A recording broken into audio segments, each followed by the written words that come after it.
Hello, everybody, and welcome to the Torpid Gaming Network. My name is Sunset's Brew, aka Zep. And I am Lady Bedivere, aka Soporific Gaming, aka Alandra. Hello, my name is Pylos, aka King of Pylos, aka Nestor. And I'm Christy, aka Agent Maggie Carter. And I am Lord Bonk, aka Mark. And this is the Explorers Club. It is our high society hijinks D&D adventure, and I will be 100% level with everybody in chat right now. I'm hanging on by a thread, guys. If you could have heard what we were going through before we went live, nothing that I do is working, so I'm expecting all of the characters to... There may not even be a next session because they might solve everything. And that's a fact. Challenge accepted. Yeah, I mean, what? Challenge rejected. Ain't no way I'm getting anything done. Right, Don't worry. We can Let me bomb just this do real a test fast. roll really here, just to see. Oh, yep, crit fail. Okay, sweet. No, it just means Yep. you burned it. You'll get only 20s for the rest of the night. It's fine. That's not how that works. Absolutely how that works. I don't know what you're talking about. That's how Oh you my rewrote goodness. the bot, right? Yeah. Yep, the bot. It is a very small metal Yeah, bot that is right your here. Bot. Yep. Your little tiny the bot. personal It looks bot. like this. That's one of those ancient robots. Oh my god, a poo! Oh god, a poo started the hype train. What? Oh, it's no way. a hype. Started the hype train. All right, Hype, hype, I hype. guess that means that we have to hype up the shout outs now, as you know, this happened to be right when we normally do the shout outs. Apu, thank you for subbing for 18 months. We freaking love you, homie. Earthchild, thank you for gifting a high five of tier 1 subs, the fucking legend herself. Pylos, dude. Hey, You subbed And for you. a long time, 27 months, Dude, and me. who'da I did it thought? too. Like, literally, I was like, everything in my computer is dying, and I refresh the stream, and I start getting served an ad, and these guys will tell, I was just like, why the fuck am I getting served an ad? Fuck! Yeah. On your But do you own know what that stream. means? This is something that's actually like a pretty monumental moment for me. Our What? resub date is now on the Because I same missed day. a day. Because I didn't resub yesterday. It used to be like 15 days apart because I was subbed to somebody else when we like first started using our Prime subs on the channel, and now we are like That's Caught up. It's because Nestor doesn't miss a day, and apparently I've missed 14 days over the last 27 months. or so. It's not like you were doing anything else, clearly. Oh my goodness gracious, guys. But thank you guys so much for supporting us over the last 27 months. I think that Nestor, turn it over to you for a second, right? Yeah, to take some time, mute your mic, let out that burp. You know, there's no reason for you to hold that one back. There's a very funny comedian that tells a joke about that. Okay, I got it. I'm better. Anyway, neither here nor there. It looked very good. Did you know that if you're an Amazon Prime subscriber, you can link your Amazon Prime to your Twitch account and use what's called Prime Gaming for a free subscription to your favorite streamer every month? If that's us, you get access to our 5 tier 1 emotes, access to our reaction vids, more of which we will be dropping soon. You get access to our subs only Discord there, and limited ad viewing experience on the channel, which I'm sure was the point that Zep was just getting to about the fact that he got a pre-roll ad. But more so than that, it directly supports the channel, which, as you guys know, probably if you join us every week, means a lot to us because it allows us to do things like improve the stream from a technical level, which we care about a lot, because that means higher production, higher quality content for you guys to enjoy. It allows us to do things like rebrand in the way that we did it just a few months back. And it allows us to create more opportunities for collaboration and improvement and improvisation. So you can hit !Prime in the chat if you haven't before, and that link will send you to the instruction page to connect your Amazon Prime account to your Twitch account, and you can use your Prime Gaming sub today. Bing. Exactly like I just did. It's as easy as that. But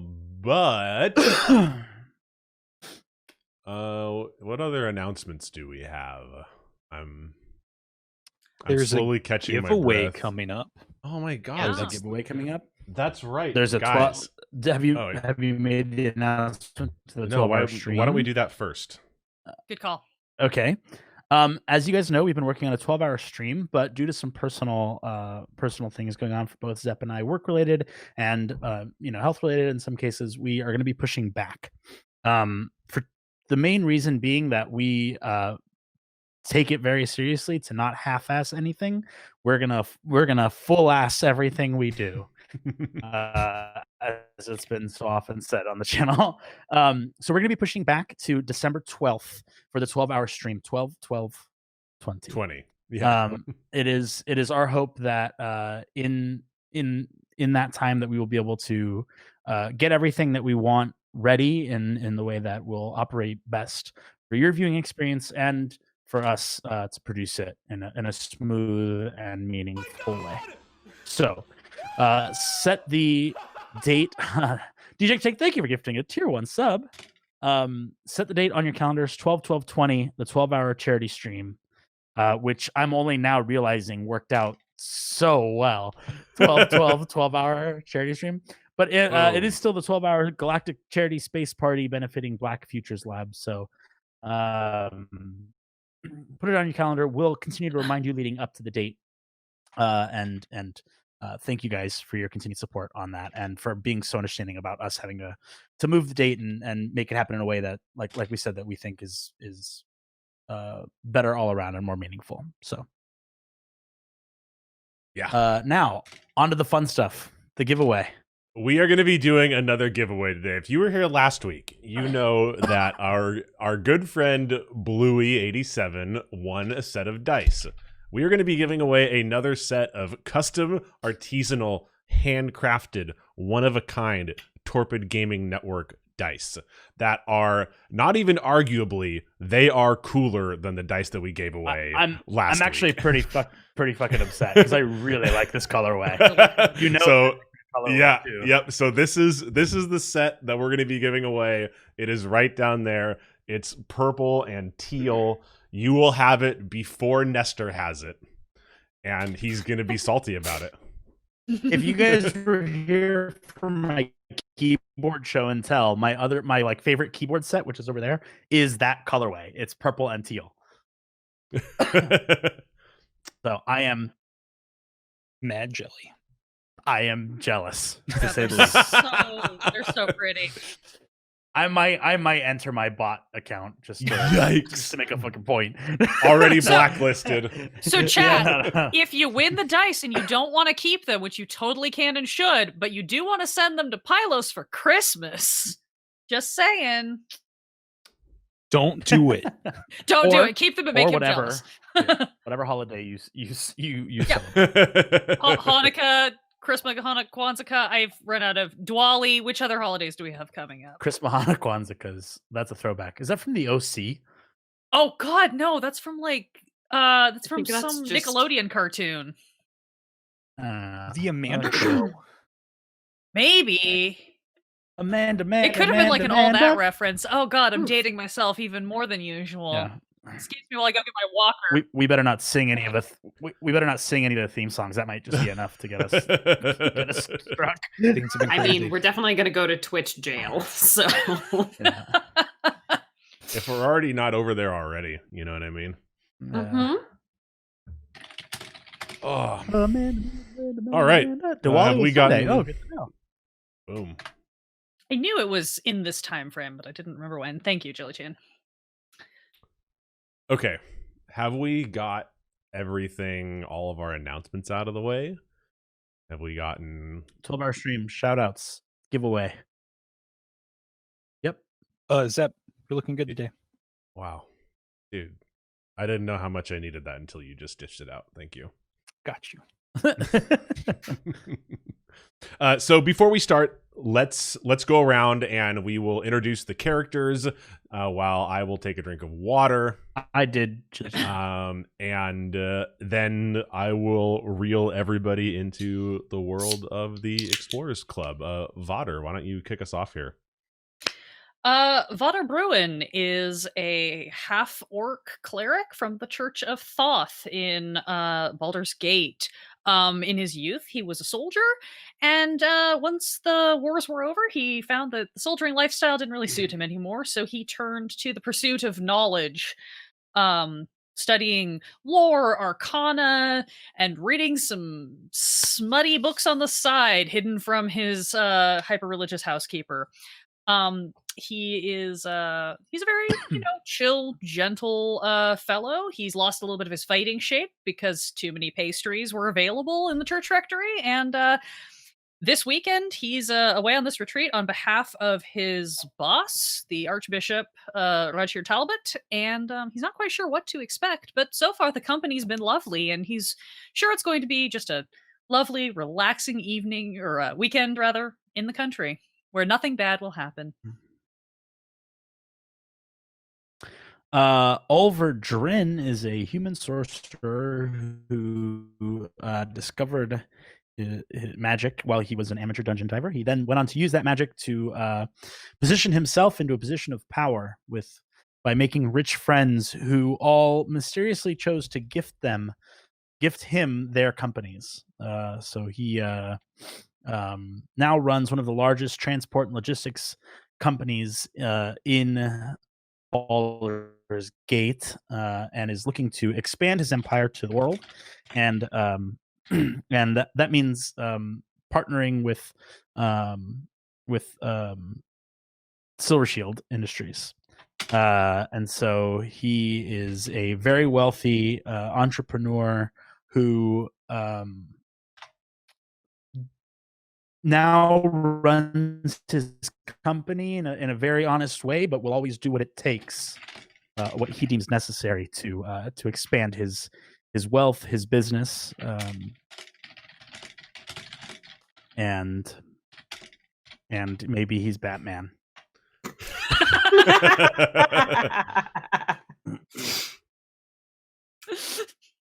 Amazing. I will be playing. Are you good? No, that's it. I was gonna say. Yes. I think it's you to go. I am playing Ernestine Carroll. Ernestine is a novelist. She has several pen names. Her current pen name is Richard Castle, which is a name that everyone would know her by, but they obviously don't know it's her. She comes as the representative of Mr. Richard Castle to any of these events, such as the event at the Silvershield Enterprises estate. She is always invited to these events. She's a major investor and apparently one of the most important investors because she was held up in a letter as someone who should be setting an example by throwing lots of money at the Silvershield family. Yes, she She was originally a romance novelist. That went poorly, so she switched over into mystery novels. Her current mystery series involves an intrepid crime-solving, drow, straight-laced drow detective. And I believe Vader, at least, is familiar with her novels. Vader has read every Richard Castle novel that's been published. He has no idea it's a pen name, but he finds them delightful. Perfect. Yes, she's generally speaking a pretty jolly gal, likes talking to people, always wants to walk around with a notebook to get ideas for her next book. Other than that, I think that's pretty much it for Ernestine. Very nice. And I will be playing Doyle Charleston. Doyle is a gnome druid of the mountains. He loves finding strange ingredients along the mountainside and creating stranger smelling stews. He loves inserting himself into other people's lives as he thinks his own life is quite boring, and he has a tendency to over-romanticize other people as well as other people's tales, and he likes to embellish things. He's given himself the title of investigator of environmental impact. He is all about finding the balance between the way humanoids want to constantly expand their civilizations while still trying to balance the natural order of things. It is just humans' nature to expand, so he is just trying to find a nice balance, which brings him into the fold here as Doyle was successfully able to clear out a mining site of its natural inhabitants, which kind of garnered some respect and got him an invite to the shindig for the weekend. He didn't think it would be an overnight stay, so he is very not prepared and only has his one change of clothes, and still needs to find some way to get out of work tomorrow. But he is very excited to be here. He loves being a part of the party, and he is currently in the lead with a competition he doesn't know the rules about. So 90% certain, though, he's winning. He's very excited about pretty much everything. And I'm going to be playing everybody else. There is a multitude of characters that I am having a hard time sorting through right now. So hopefully I don't get too shook. I'm feeling very shook right now. But we're going to get through this together, guys. And you know what? Worst case, it's going to be hilarious watching me fail. But this together.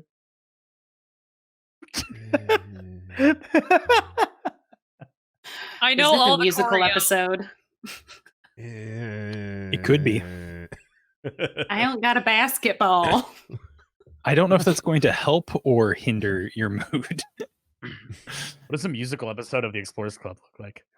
I'm rich. He's rich. I'm rich. But I need to be richer. Pretty much. Yep, nailed it. I think no. this is it. All right.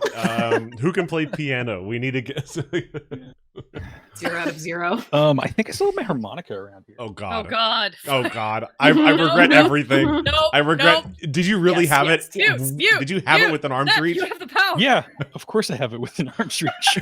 Where else am I going to have a harmonica in my house? Oh my God. I'm going to put it away, though, because it has never improved anyone's mood for more than a second. So, on that one. All right. Let's previously on the Explorers Club. We met 4 strangers, a businessman, a member of the church, a wealthy author in disguise, and an everyday working Joe, who coincidentally, for very different reasons, were all invited to the same uptight weekend retreat over on the Upper East ritzy end of Baldur's Gate.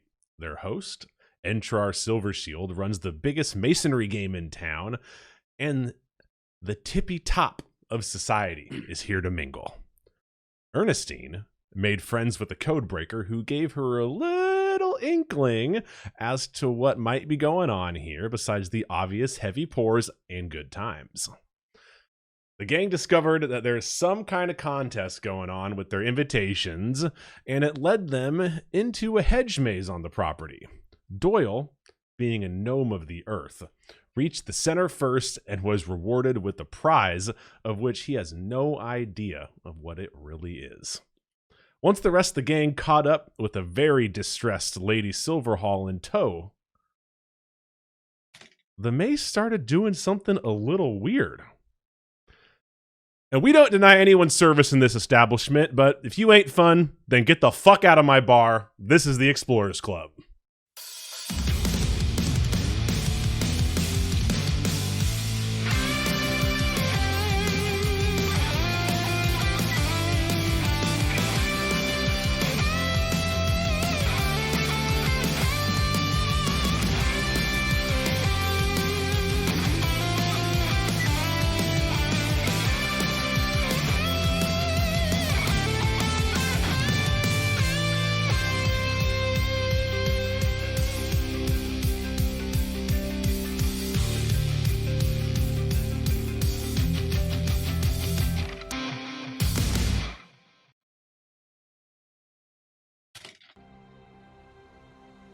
music.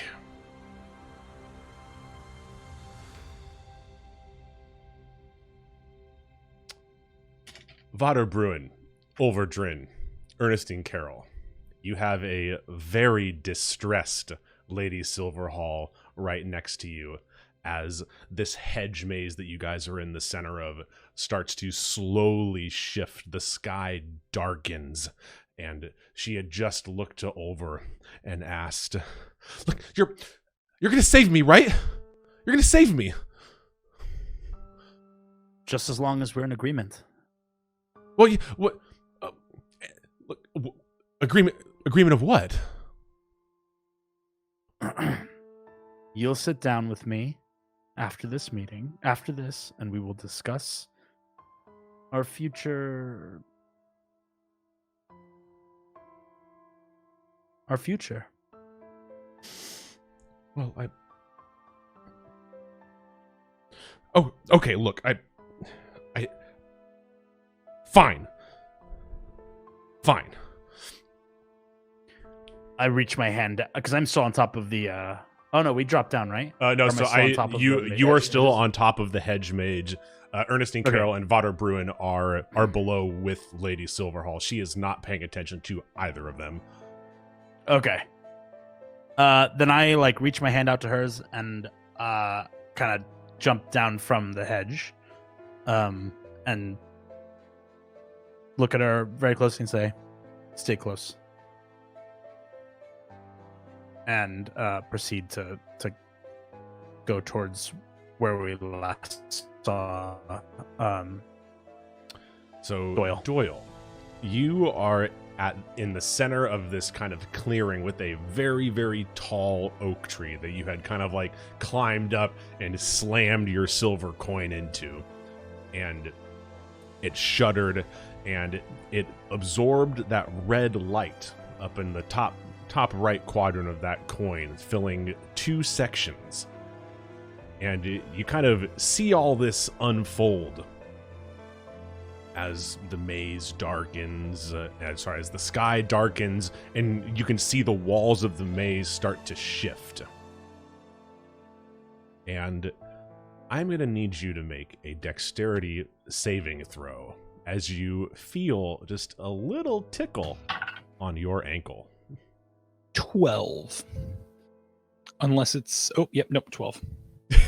Reread my abilities, because I haven't D&D'd in a while.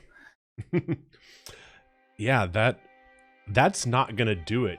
As you look down at this tree, and you realize for a second that, none of your hands are on this tree. You shouldn't be held to this tree anymore. You should be falling down to the ground. But in your haste, Lady Pugington, thank you for subbing for 3 months. Just done editing, got to run for D&D for 10 minutes, as always. But wanted to show my love for these good mystery pals. We love you. Thank you. Doyle. Yes. You realize that you shouldn't be attached to this tree anymore. You should be falling down to the ground. But actually, there is this vine that has grabbed your ankle, and it is holding you in place on this tree. And you kind of start to fall backwards as you're holding the coin. And you start to fall backwards, and everybody sees this happening.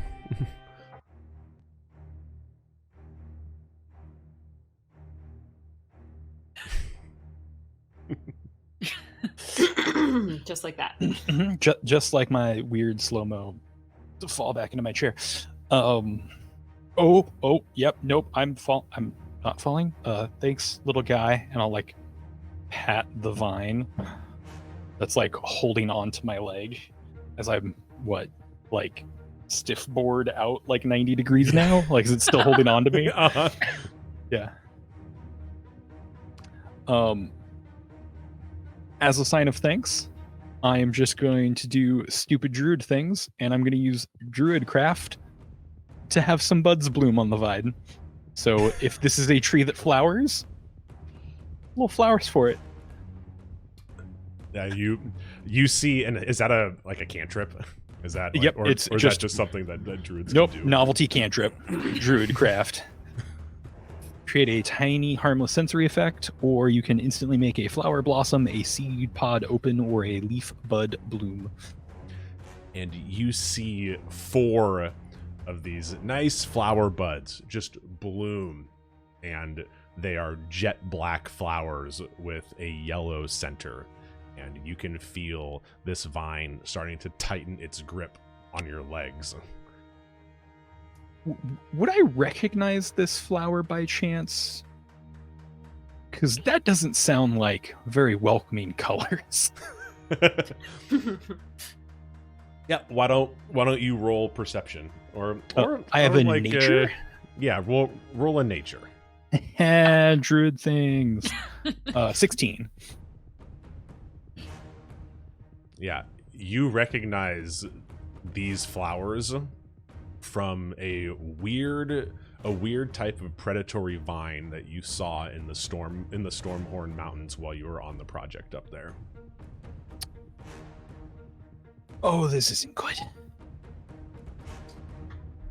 Yeah, I'm just gonna try and look around as I'm 10, 15 feet in the air, try and reach towards something and look around. Do I happen to see what is it, 2 people on top of the hedge now, or just 1? I think Olver jumped down, so We're all there's down. nobody on top of the hedge. Dope. This is fine. I'm sure I can So figure something out. jumped down and walked towards where I knew Doyle was. If that impacts you at all, Doyle. And Yeah, there's definitely people within your line of sight. Got it. So we can see him, just to clarify? Oh We yeah. can see all this happening to him? This is Great, happening okay. in plain view. Awesome. Oh, hi. Yeah, you have great timing. I'd love some help. I would, or just at least some snacks. I might be here for a while. Don't recommend getting very close. It does tend to constrict. Yeah. Are you all right? Right now, yes. But I would prefer to come down at some point.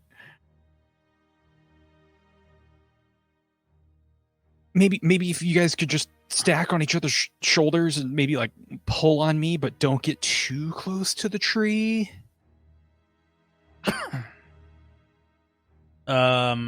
Is the only thing around us the hedges?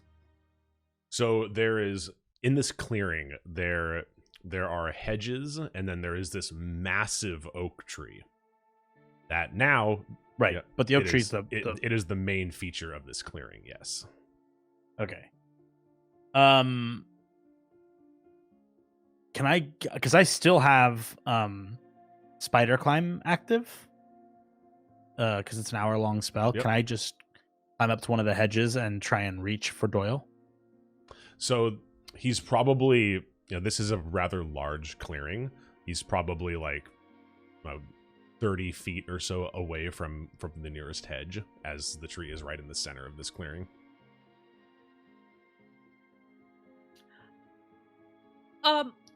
Olver, Yes. how do you perhaps have any experience with rappelling?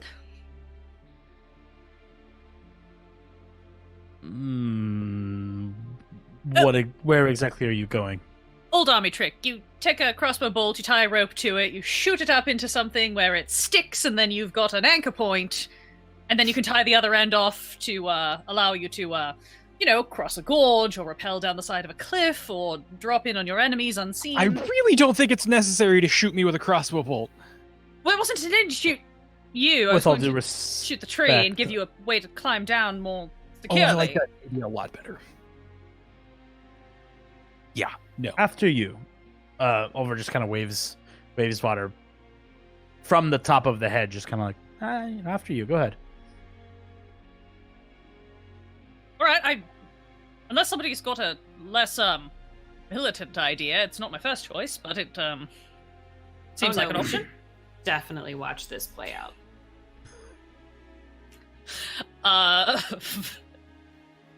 Securing my early death this episode. Vader is going to reach into the folds of his cleric's robes and seemingly from nowhere produce a little wooden folded object that flips out into a pocket crossbow. Because flavor. Load a bolt. Reach back into his robes, pull out a coil of rope, because I'm going with the rules that we always have our starting kit with us. Because Zep hasn't told me otherwise. And all 1,000 ball bearings. Yeah. Oh yeah, absolutely. They're in my other pocket. I will tie a rope off to the end of my crossbow bolt, and I would like to try to shoot it into the trunk of the tree. I'm going to aim down and over slightly from where Doyle is to try to avoid an accidental horrifying misfire in which I actually do shoot him. Yeah, we'll just see to roll me an attack for this, and you're gonna, Sure. The tree is massive. You're gonna hit unless you crit fail. That's pretty much what I was going for. Is I just want to mitigate the damage of accidentally shooting a teammate. Don't tempt the knight. It's fine. Still wasn't a good shot. That was a 9. Yeah, you definitely, like, you may not have gotten the arrow like as close to Doyle as you wanted, but you missed in the right direction, away from him instead of towards him, right? Like, that's all I wanted. Yeah, so you definitely shoot it in there. You could probably get somebody within like 3 or 4 feet of him. Excellent. Cool. I will then hold up the rest of the coil of rope. Should someone go up, or Doyle, would you like me to try to sort of lasso this up to you so that you can come down? I'm not quite sure what your predicament is. Just give it a little lasso around. Just jump rope that on over me, and I'll grab it and just. Yes, right. Sorry. Do I actually have ball bearings? Because if so, I'm going to tie them to the end to give this weight and toss it over. But I don't think I actually do. I feel like everybody has ball bearings in Dungeons and Dragons. No, it's only rogues. They're the only ones who get it in their starting equipment, which is very upsetting. Maybe artificers. Oh, you know what I do have, though, is an incense sensor, so I'll use that. Oh my god. You have a dagger? Not that I'm going to throw. I might hit Mark. Or you just wrap the rope around the blade. What the fuck is an incense sensor? It's that big metal thing that you put the incense in, and you swing okay. Yeah, put the okay. smoke out. I'm never going to use it for anything else. I didn't know that either, which is only evidence to how not religious I grew up. Look, I think the only one I've ever seen was literally a prop in a play, so, like, don't worry about it. It's the mace that does fire damage instead of piercing damage or bludgeoning damage. Anyway, I pull this weirdly shaped metal object out from the folds of my cloak, tie it to the other end of the rope, and I'm gonna use that to give it myself enough weight to just, like, throw the other end of the rope up and around the branch that Doyle is precariously hanging off of. I think it's not so much I'm on a branch, it's so much that I'm on the side of the tree and that vines have, like, grappled my leg, and my leg is kind of just on the tree, so... The branch that is nearest enough that it will drape the rope within your arm's reach. Yep, yeah, so... Unless you want me to throw it over you.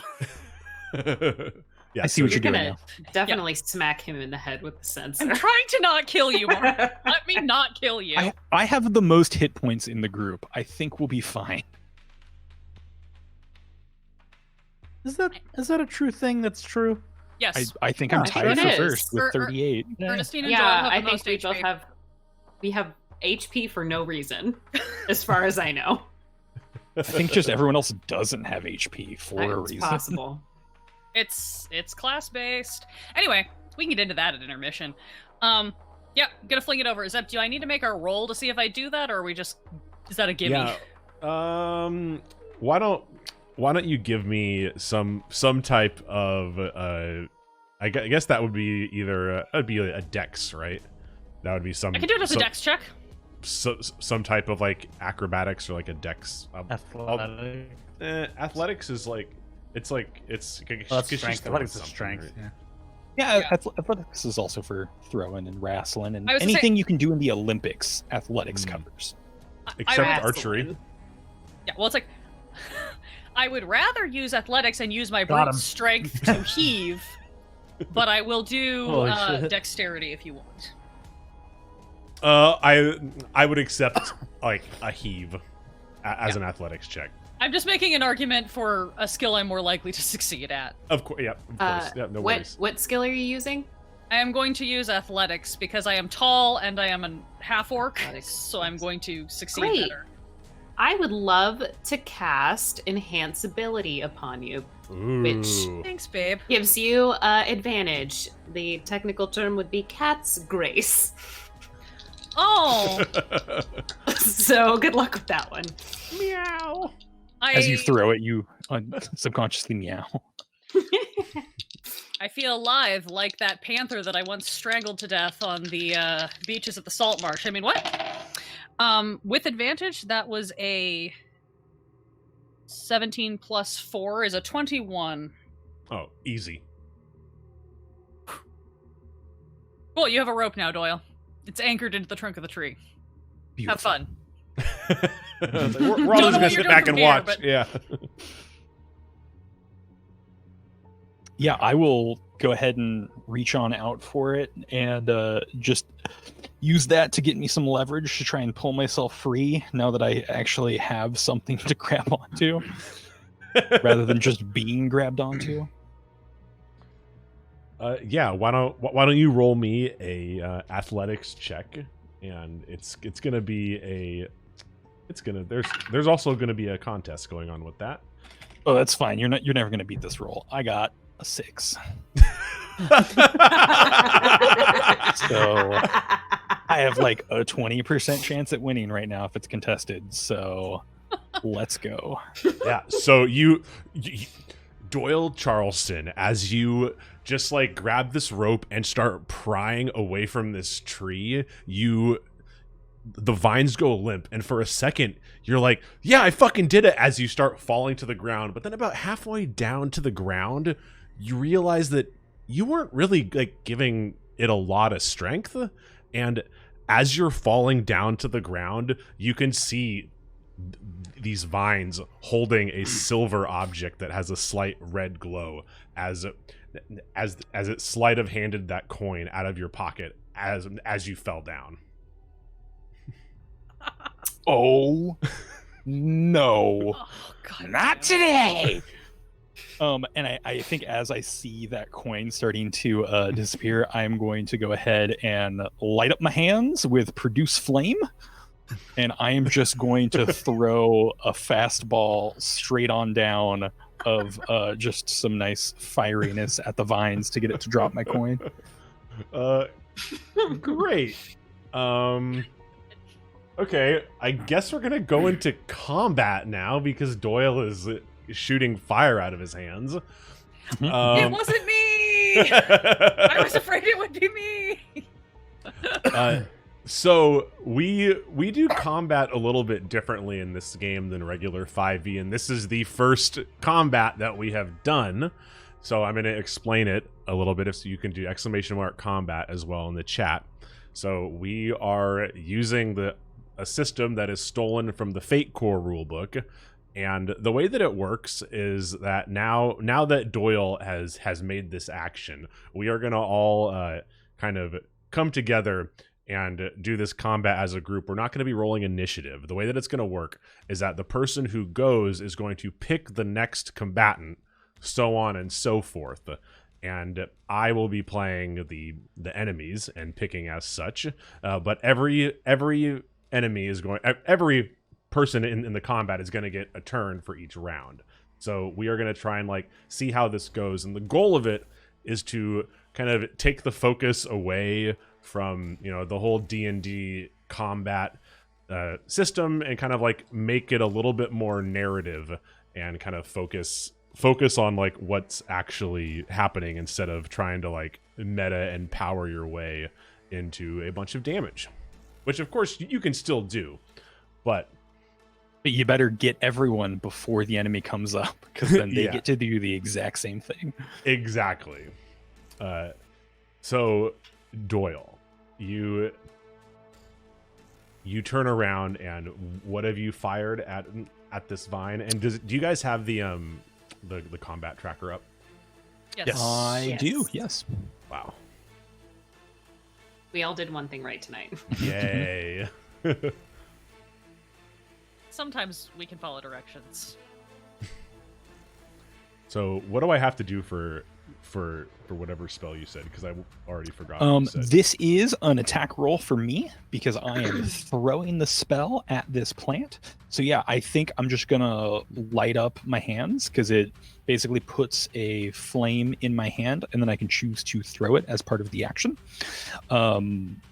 So I'm just going to be like, oh, no, you don't. If you're smart enough to steal, you're smart enough to drop it. And I'm just going to throw it back down at my coin and roll to attack, which is not going to be great. That is an 11. That is going to miss as the vine with the hand just quickly just moves itself out of the way as you kind of like are falling down, and you do that and you're like, maybe I should have just like thrown the fire at the base of the vine instead of trying to hit the vine with the hand. And yeah, I'm just gonna like point my finger probably upside down at this point, because I think I'm still grappled, and just at the other vine that pickpocketed me, drop it, and I'm gonna have the vine go next. Or I guess the plant. Yeah. So the plant just it doesn't speak, but it has these beautiful black and yellow flowers on it, and the vine just slowly drops you down to the ground and pats you on the head. Thank you. Coin. And the coin just gets raised higher and higher and higher until it's about 40 feet up in the air.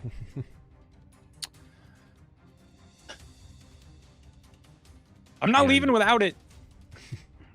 And then Lady Silverhall tugs on your sleeve, or like I guess kind of like tugs on your pant leg over, because you are up on top. Just like, we should go while they're distracted. And now it's your turn. Sorry, I just want to be clear. Are you giving me the next turn? Yes. Olver jumps down from the hedge, looks at Miss Silverhall and says, "With all due respect, madam, that small man knows something that I need to know if I intend to walk out of here the winner." And I say to her, "So if you wouldn't mind just sitting here and relaxing for a minute, I think that'd be a great help." Look, we either go and then we talk, or I'm going to go and find somebody else.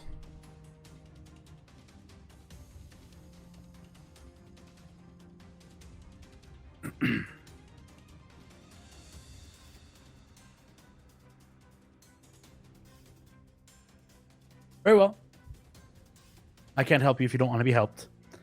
And I turn away from her and cast shield on myself, which was originally intended for her. What a dummy. And I have +5 AC. And as I'm walking towards the tree, I walk up to Vader, and I kind of turn him and say, "So,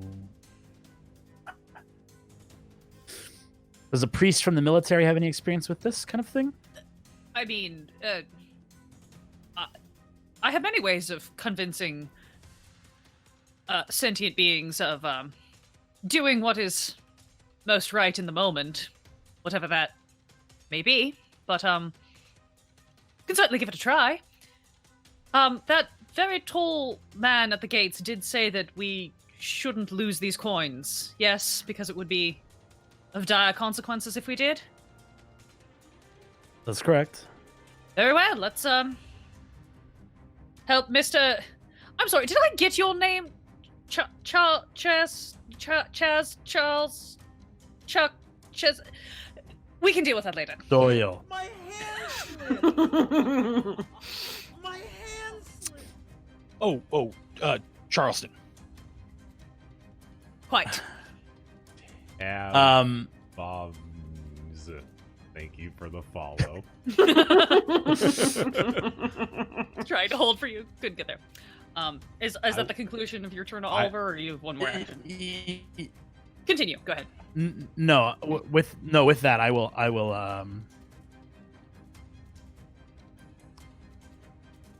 Oh, you know what I just realized?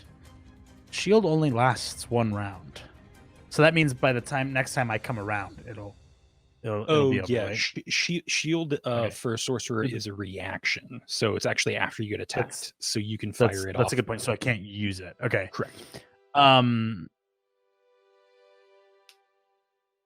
Strike that. Reverse it. Okay. Yeah, I'm gonna strike that. I am gonna walk up to Vader, have that interaction, but I'm gonna just prepare an attack when the tree gets within 5 feet of me. I'm gonna prepare Thunderclap, Okay. which is a cantrip. Sweet. So you can now pass to Ernestine or Vader. So I'm gonna pass to Vader after saying, does a priest with does a priest with army experience have experience with this? And then that'll indicate her turn. Great. Or his We'll turn. have that in. Great. I will. I've just been assuming that probably Ernestine is still nearby. I obviously let go of her arm when I had to fire my crossbow, so I'll just turn and be like, if you've got any more tricks up your sleeve, now might be the time to think about it. But hopefully this will be over quickly, and I will very gently approach the tree and just be hello. Would you be so kind as to return Mr. Charleston's coin? This is very impolite, and stealing really isn't quite proper. And I'm going to attempt to command. I need the tree to make a wisdom saving throw, please. The tree would be happy to make a wisdom saving throw. Trees are hella wise. This is the thing. This is one of those things that could go either way. It could have wisdom out the wazoo or have a negative because it's a plant. I don't know. The tree has got more wisdom than charisma. I can tell you that much. Oh, This is a beautiful tree. Thank you. Literally very much. don't know what that means. It's probably got a 3 charisma. Yeah, exactly. It got a 4 for the saving throw. Cool. That is going to fail. And so the one word command, I'm gonna say because technically it's supposed to be a one word command, is return. Mm. As I kind of walk forward and just like, would you please return my friend's coin? Thank you very much. And it kind of just slowly starts lowering the coin down. It really doesn't want to. You can tell that it doesn't want to, but it's going to start slowly lowering that coin down. My reach is up about 7.5, 8 feet. If it gets within that range, I will just pluck it. It's probably not going to get down in that range. It's about 30 feet up. Okay. So it's probably going to start slowly going down. Excellent. I will still have my hand up, just sort of waiting for it, because I am the tallest person here. So, Yes. and I will just Rude. turn back and kind of nod to Olver, and then kind of nod to Ernestine. This is passing to Ernestine, of course. Ernestine is going to cast Minor Illusion and make a bunch of coins appear on the ground. I love this. Shit, that's amazing. Are they all glowing, or are they just regular coins? They're glowing. They would be in appearance to your coins. So I mean, they'll all disappear or whatever once. It won't get confused, but it should confuse the tree long enough. Hopefully. Yeah, and all these silver coins that have 2 quadrants filled just start appearing on the ground. They're shimmery, they're shiny.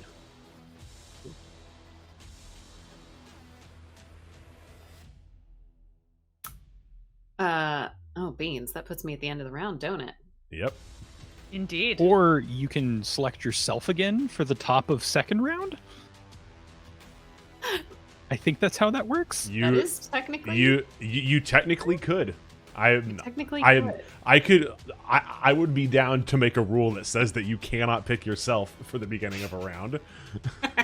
It does feel a little sketch. In fact, this is not a democracy. I'm making that rule. No double taps. Got it. Wait, but it totally makes sense story-wise, right? For somebody to like do something and then like choose themselves again to like, oh, I've made a distraction and now I'm gonna like attack based on that distraction. How about if we can justify it? Let me counter. If your character gets 2 actions per round in D&D terms, you can do that. Otherwise, if you only get 1 action, you can only take 1 action. But it's technically the start of one round and the end of a different round.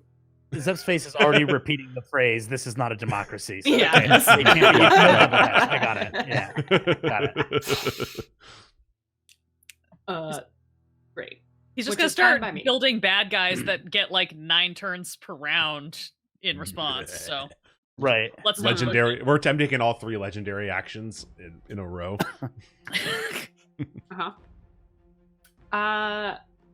I guess Ernestine's gonna call to Doyle. Does that make it any better? I don't know yet.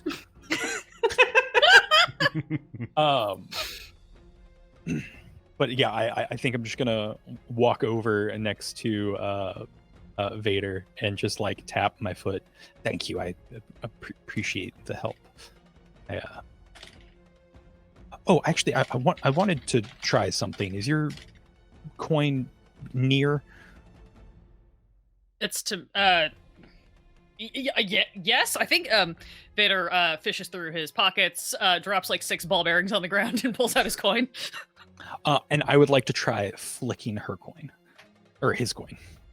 Yes. Yeah, just with your hand. Okay. Yep, just flick it like I saw the butler do. Yeah, it makes a nice noise, just like a ding, but it's not anywhere close to that perfect C natural that Ernestine heard back when Harriet Lockwell flicked the coin and it flowed with power, and the Vader's coin is still just the way that it was. And also not like the giant Goliath guy. Correct. What was his name? Jonathan Hadley. There it is. Yes. Yes, Jonathan Hadley. Yes. Trying to look back through my notes. All of these people will be This is why we have a shared doc. A cheater doc. All right, contractors don't seem to make it work. Oh, yeah, you were getting my coin. Thank you again. And I'll just like push that like back into your pocket. And yeah, I'm gonna give my initiative back to the tree because I want that coin, damn it. Yeah, and the tree sees that there are all these other very similar coins on the ground. And what it's going to do is it is going to, with its one vine, it is just going to throw the coin straight at the ground right in the middle of all of the other coins. And then with the second vine, it is going to just sweep all of the coins, jumbling them all up. Okay, well, I think a lot of them disappear. Is that what happens to your to if a creature uses an action to examine, then I guess they have to make an investigation check. That's basically like. Well, I guess it's also not a physical interaction with the image reveals it to be an illusion because things can pass through it. Right. Okay. Yeah. So I guess what that looks like is that it literally throws the coin down, swipes all of the coins, and the only coin that moves is the real coin, and you can all see it. One just like yeets itself off the edges, and the rest stays still. Like, exactly. It just like yeets itself like 15 feet off to the side, and then the tree is gonna pass to Vader, Vader will just look up at the tree and be, thank you so very much appreciated, thank you, and is going to head on over to grab the coin.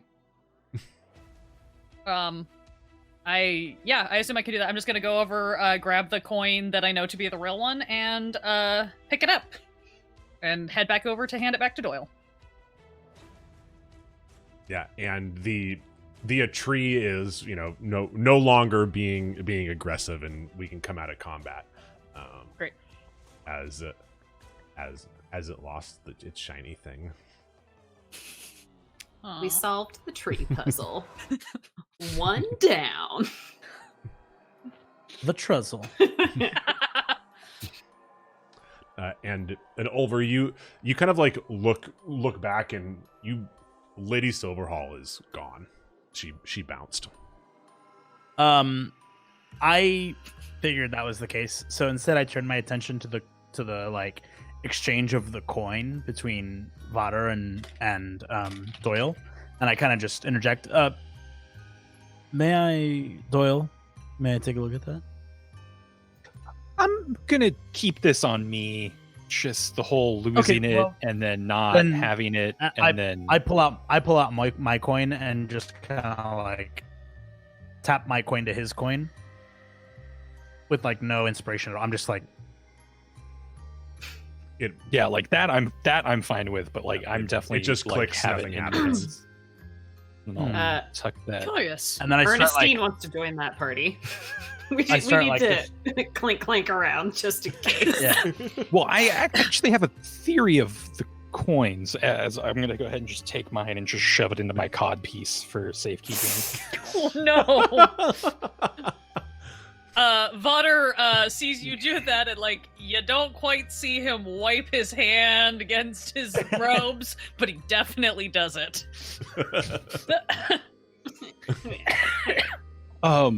No, I had a theory with the coins. So I wanted to try and activate someone else's by flicking it, because I do technically work for Entrar, but I guess I'm more of a contractor rather than like a full-time position. I've got kind of, a running theory, so far I've only seen someone who works here activate it, and this tree, lived and grew up here. So I have a feeling we're going to be, kind of exploring the grounds, finding all of these different things related to either life here, work here, existing here. So, I'm really excited to go to the probably the attic. I mean, that's where you store all your stuff. There's got to be something up there to activate another one, like real high points. Rich people love high points. That's why their towers are so big. I'm sorry. Forgive me. I haven't really been to one of these sorts of shindigs before. Me neither. Is this some sort of like scavenger hunt? What exactly? Or a party game? I don't totally understand what this is meant to be. Well, Miss, what was it? Silverhall? Who came into the maze. She wanted to be the first one to get to the tree because she thought that, it would be one of the activation points, because apparently there was a similar game last year. So I'm going off of that. And if there's a game, I'm playing to win. I'm the big turkey on these fields. Right. I'm not sure I understand your metaphor, but I believe the turkey. you. It's the majestic beast of the plains. Have you ever encountered a wild turkey? Yes, we ate them quite frequently during the war. Exactly. They're fearsome and bold and delicious. They're the best animal, both alive and deceased. Right. So, do we feel the need to find Miss Silverhall on our way out, or seeing as how she has settled on her own, should we leave her to her own devices? Or is there any other business we should take care of here involving the sentient and somewhat upsetting tree? I guess if there's a chance. So I lit up this quadrant by tapping it into a notch in top of the tree about 10 feet up. So good luck if you want to try it again. Now that we know about the vines, it might be a little easier. I guess we could always just ask for it to light up the others. You said you're a druid. Do you have the ability to just ask it for us? Yeah. I mean, I don't mean to presume. It seems rather impolite to go knocking our coins against its trunk after we just, shot it with a crossbow and threatened it with fire and things like that. That's kind of why I don't want to talk to it. Fair enough. Valid concern. Yeah, cool. We could leave and explore some more. I did see while I was up there, things may have moved, so... Yes, I certainly got that impression as well. The way out might not be the way in. Olver, you didn't happen to see how things had shifted, did you? Olver's already climbing up to the top of the top of the hedge. I never broke concentration for spider climb, so and it's kind of just looking around, hands in pockets, very casually. It's kind of, I would say I can get us out of here. Excellent. If you point the way, then we'll follow. Bruce, safe to say here that I get out. Why don't you roll me an investigation, and we'll see how long it takes you to get out,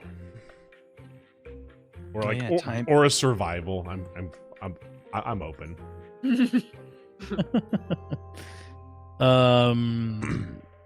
12.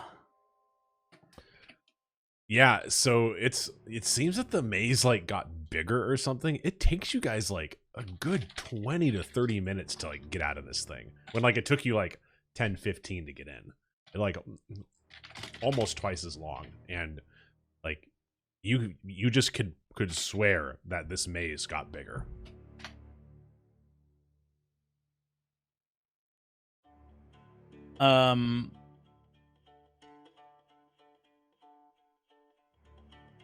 Yeah, I got nothing here. I would say once we get out, I kind of hop down from the hedge maze and start heading towards the house. I am definitely seeking out Miss Silverhall. Yeah. So as you guys get out, you see you see the house, and then there's also a windmill that is towering up to the side of the house, and then also there's that graveyard that we talked about before. And as you guys leave the maze, the sky gets a little bit brighter, and you can hear just the faint rustling of vines as the maze kind of starts shifting back, and it kind of retracts a little bit as it gets smaller. The passageways get a little bit wider, and it just gets a little bit more inviting. Cool. And I think the entire time we were walking out of the maze, I was trying to get to know Vader a little bit more. Vader did call me friend, so I believe I probably jettisoned myself into how I gave birth to 3 of my cousins and 1 of my uncles, and got to deliver them as just, a get to know you thing. And that's probably the tail end conversation that that Olver gets when he finally jumps down. And that's how I delivered my uncle. Vader nods and listens politely the whole time while watching Olver's directions and escorting Ernestine if she would like. He will not force the issue. If she wants to just skirt ahead and avoid this conversation, also totally fine. Ernestine is writing down every word. But yeah, I really have to say, the stew that we made for my uncle's placenta, easily the best. Now, is that this is the only time he's spoken this entire run. So is that a cultural thing or just your family's tradition? Oh, I learned it from a couple of elves. Yeah. Fascinating. Right. I guess I can't really talk my ancestors ate their young on occasion, so who knows? Well, seems we're out. Olver, thank you for such excellent direction. Nature gives, and it is delicious. Oliver like maintains his hands in his pockets, just kind of like casually walking with the look on his face that's like, what have I gotten myself into? So, yeah, Vader. Yeah, tell me about your family. You seem to be of a nicer demeanor. I appreciate that, friend. Well, I don't have any family. I've been in the church for 40-something years. And, I like to, support the church and serve my mission. Spreading knowledge and, peace to all. Hey, look, the sky's lightening up. I hadn't even realized how dark it's gotten. Interesting. It's only, what, 6:30? I think closer to 7. Stomach's saying dinner should be ready in an hour and a half. Oh, 2 hours. We could sneak into the kitchen. They usually have food ready ahead of time with the amount of people they're trying to feed. Well, I never turned down the opportunity to sample delicacies. That does seem rather impolite. I personally would like to go perhaps freshen up a bit. I know it seems a bit finicky, but we have just been through a hedge maze, so... I think that's the first time Doyle's going to realize that he got into the maze by jumping through little holes that he was making. So yeah, I am completely covered in dirt. Yeah, no, I get that would be a good idea. That's probably not bad. Pat myself off a little bit. Yeah, shower, bath before dinner. Ernestine does a little prestidigitate just to make sure he's not running around like Pigpen. Cool. Thank you. You're quite welcome. I do think if given the opportunity, Vader will turn very quietly, just kind of like whisper to Ernestine, "Did you write that all down?" Oh, yes. My hand slipped. You just see, like, there's, like, this notebook is not, like, super big, but she's filled up a lot of pages. Just in the last, like, what, 20 minutes we've been walking? Yeah, it was about 25 minutes to get out of the maze. Yeah. She's basically written a whole book. Follow. Thank you, Rage Plug. Yeah. Sorry, no, you're good. And then Vader will just be like, "Excellent. We should perhaps we could discuss this later," and just kind of like wink at her, and then he will just Oh, anytime, Vader. Anytime. Yeah. Sorry, so is the general consensus that everyone's going in to like freshen up and get like I understood that.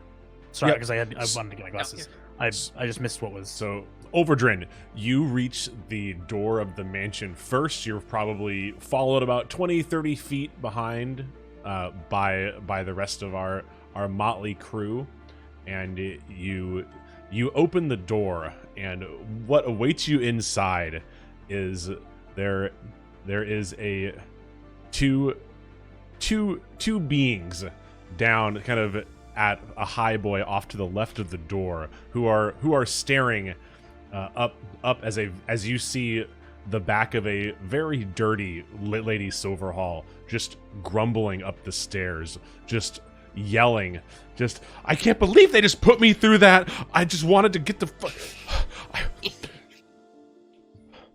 I'm gonna have his head.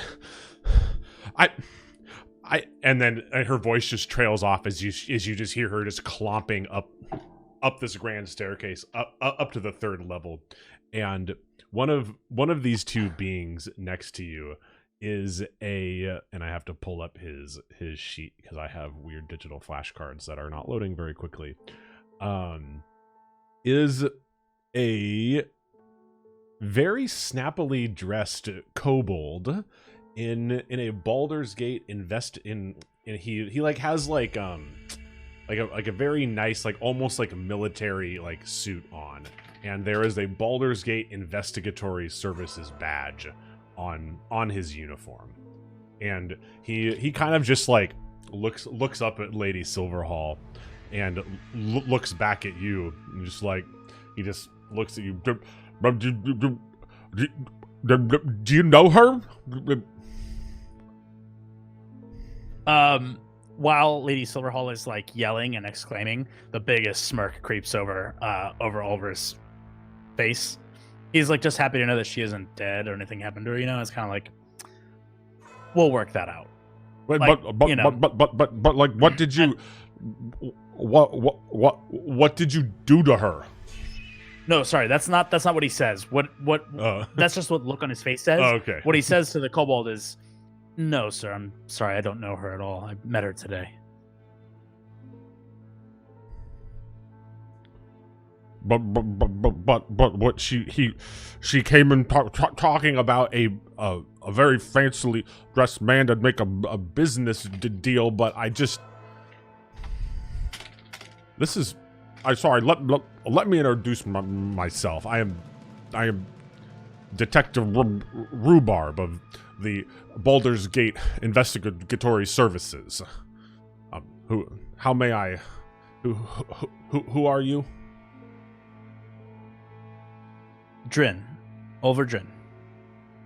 And Mr. Rhubarb, what may I ask is the investigative services doing here? Well, we just like to keep an eye on all of these high gatherings, and Mr.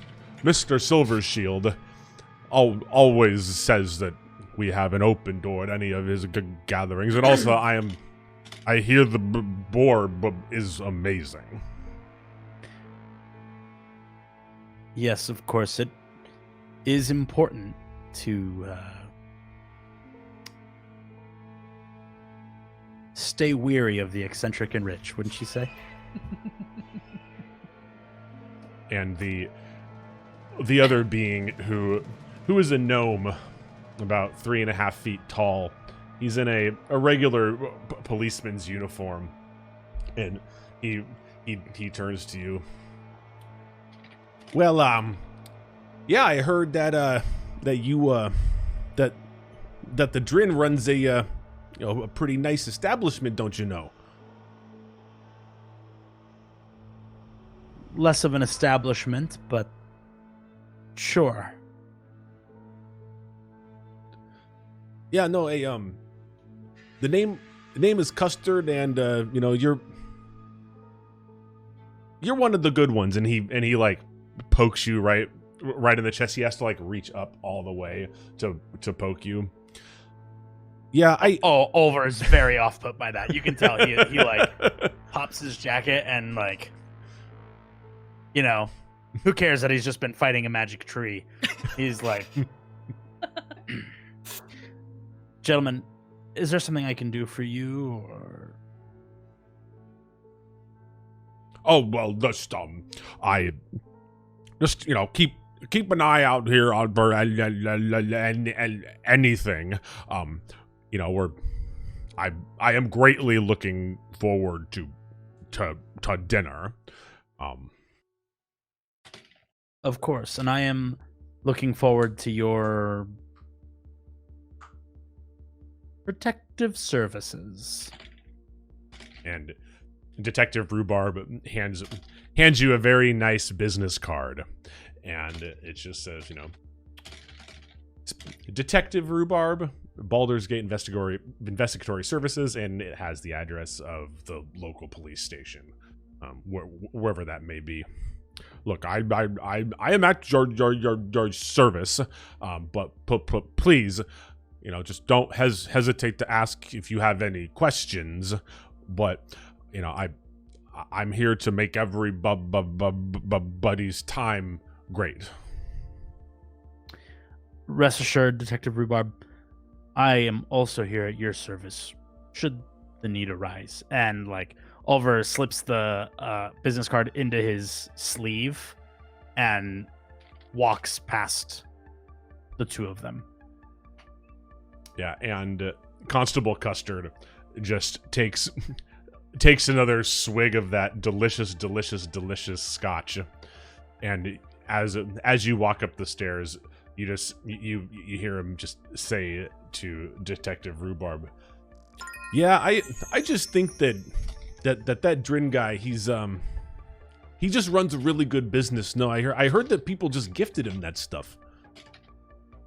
Quest and Chaos, thank you for the 500 bits. Thank you, guys.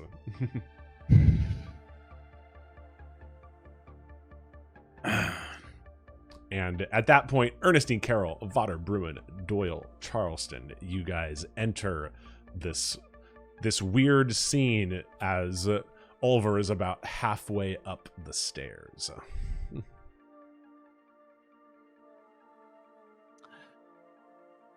Well, time to go shake hands with the boys in blue. Thanks for the whole cleaning of the jacket thing. Really appreciate that. Not a problem. You guys should talk over those notes. I'll go ahead and wink at Vader, and then go ahead and just like pivot on the heels and just kind of like strut and shake my butt while I head over to the other guys. Hey, the BGI, the BGC. How you doing, boys? And I'll give like a nod to the kobold, and I'll try to go in for like one of the stupid, friendly, like gnome brotherhood handshakes with the gnome officer, and then I will go ahead and get down. I believe they had a dog with them. They did. It was a very, very nice show spaniel. Excellent. I will go ahead and get down to the dog's level as well and start talking with the dog before I address the other two, because as a gnome, I can talk to small creatures.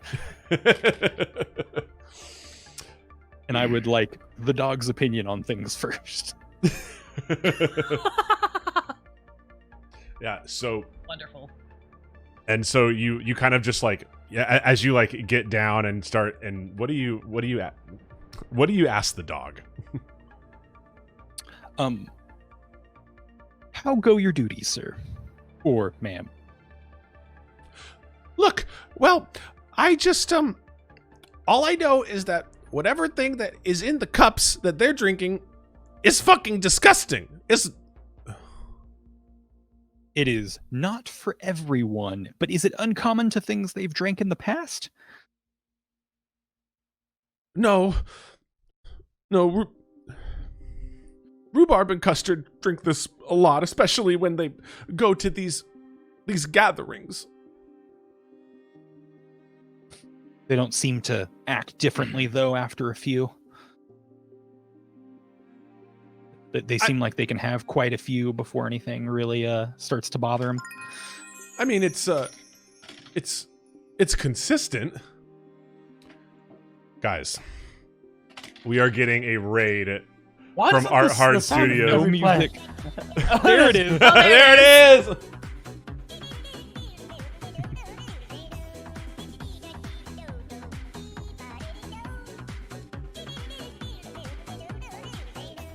Yo, Art Hard Studios, Art Hard. Best friends! Guys, welcome in. Woo! Doing a smoke on Discord, then we'll be back. You have a wonderful smoke. How was weed? Is it still weed and D? Tell us everything. What was the funniest thing that happened to the party during your stream, guys? Lay it on us. We want to know. Welcome in, everybody, from Art Hard Studios. Oh my God, we are getting another raid! Oh my gosh. Wasn't even prepared. Well, this is great that they were right next to each other. TPK! Welcome in, everybody. How is everybody doing? I hope you guys are doing amazing. This has been 2 raids happening at exactly the same time. Yes, we have been blessed by all of you fine people. Everyone from TPK, double raid. Give us the silliest thing.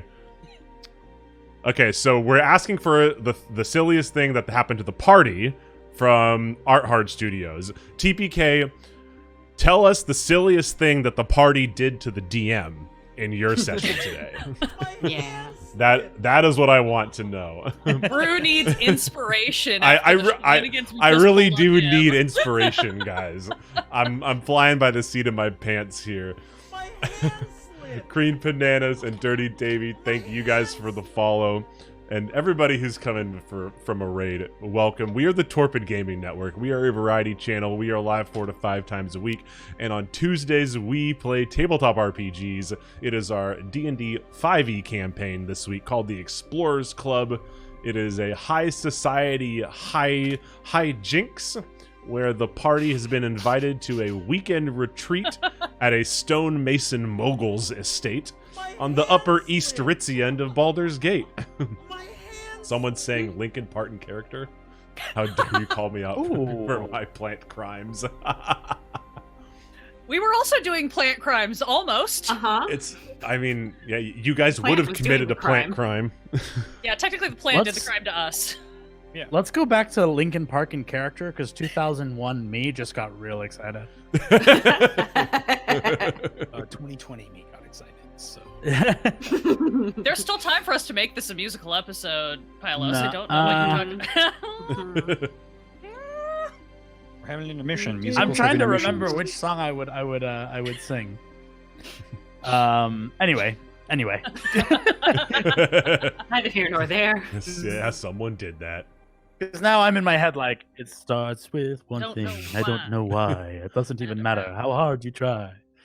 Yeah, just like Vampire Edition. Just don't make Detective Rhubarb sing that. Yeah. That'll be the rest of the stream at his face.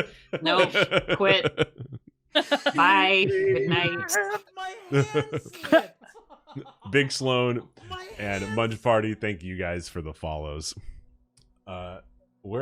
Where were we? I've lost my train of thought because I was chatting with a dog about the officers that it is normally around. Oh, yeah. Yes. I'm so sad that you don't know this dog's name yet because it has the best name. Mr. Rogers Bloodstained Sweater. Yikes. Thank you for the follow.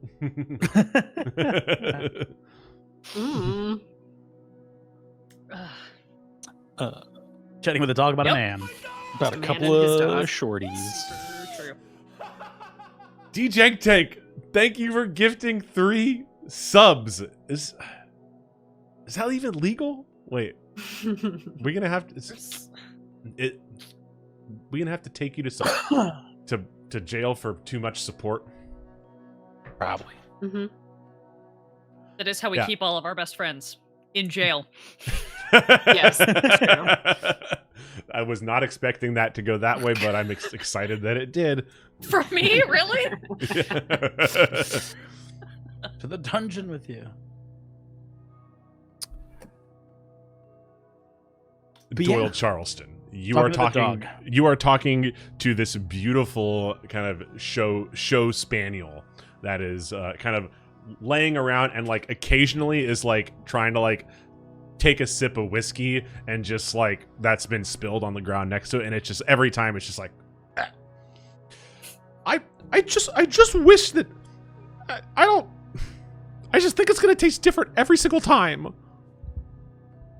Would you like something that tastes different? And I'll go ahead and like rustle through like my root pouch and go ahead and pull out like a small carrot. It's a little on the sweeter side. It's got a nice crunch to it.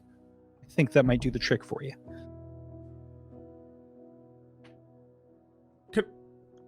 Can I have it? Yeah, please. Just let me know your name. My name is Banana. Banana? It's nice to meet you. I'm Doyle. If you need anything? Need any help? Just come find me. Thank you, Doyle. And Banana eats the carrot. Yeah. Hand Banana the carrot. That's a weird sentence. Hand Banana the carrot. And go ahead and like give a pat. Also allow like my scent to be picked up and things like that. And go ahead and just stand back up because I probably just like laid on the floor to have this small engagement with the dog next to the other two officers that are just sipping their scotch. And yeah, I'll go ahead and stand up. Like, got a good partner there.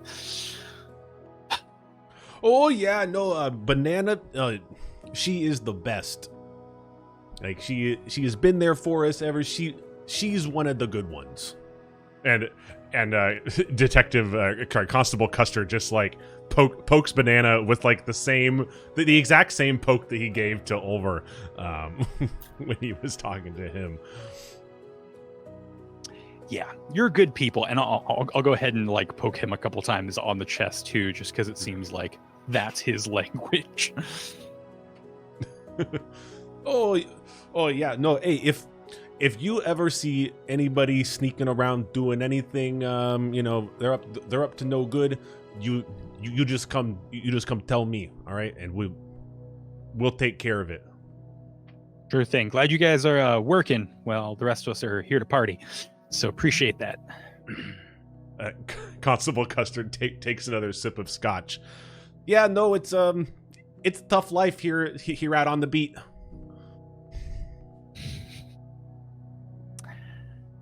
Right. Well, I have a date with a tub. If you'll excuse me, gentlemen. And I will go ahead and make my way upstairs to find my quarters. Try and find somewhere to freshen up. And like as I go, I will try to like get Vader and like push Vader like a little closer to Ernestine. I'm pretty sure Vader and Ernestine have just been standing like watching you get down on the floor and just like quietly have this little like conversation. And that's what I'm assuming it sounded like to us anyway. Oh, Yes. big time. Oh yeah, 100% some light arfs. Yeah. And so I think we've just been standing there the whole time. Probably Vader was like getting ready to walk away and then just stopped and kind of like. Oh no, Ernestine was like, Oh, yeah. whoa. You're I need someone else to... He reached into his pocket and pulled out like one of those little like golf pencils like all churches have to fill out surveys and just like handed it to her so that she could keep taking notes. He's like this. Oh man.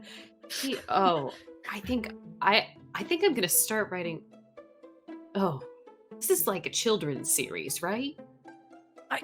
Certainly. There's lovely stories about people who can speak to all of the gods' creatures. And did that dog just try to drink whiskey off the floor? That can't be good for it, right? Maybe this is slightly bigger than kids.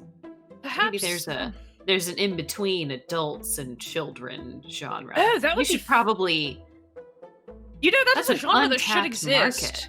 There are It really many should. teenagers who I minister to who would love fiction targeted specifically for their age group. At young Yes. adults.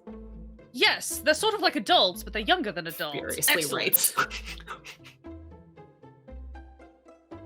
Anyway.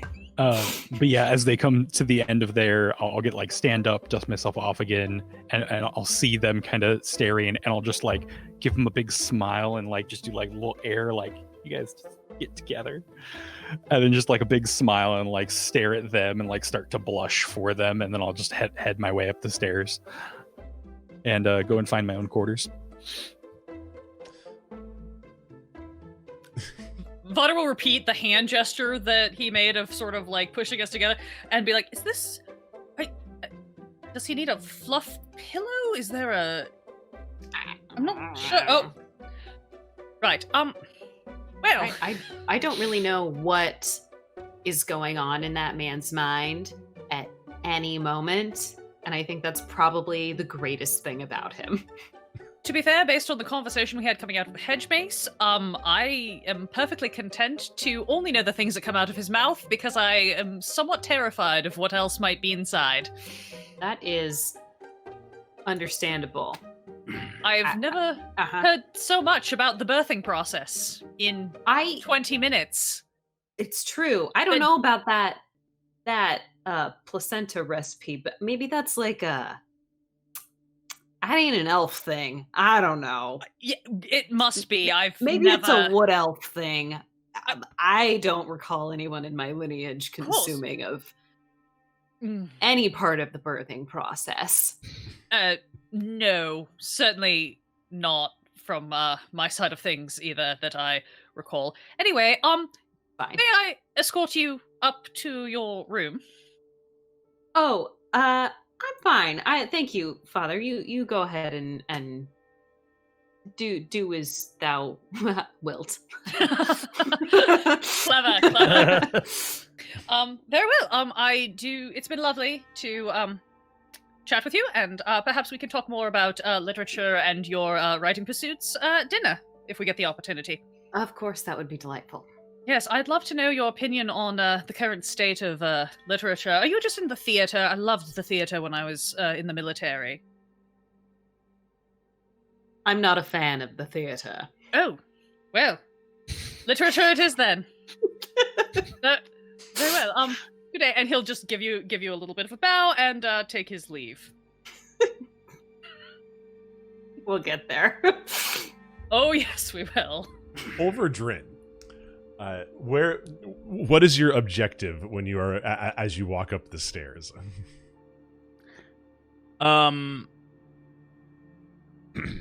That's a great question. All this time I've actually been not thinking about that. My objective is going to be to like sort of follow but not engage Silverhall. I'd like to see kind of where she's pretty critical to my business pursuits. So I just want to pursue her, kind of get an idea of who she's talking to, you know, where she's engaging.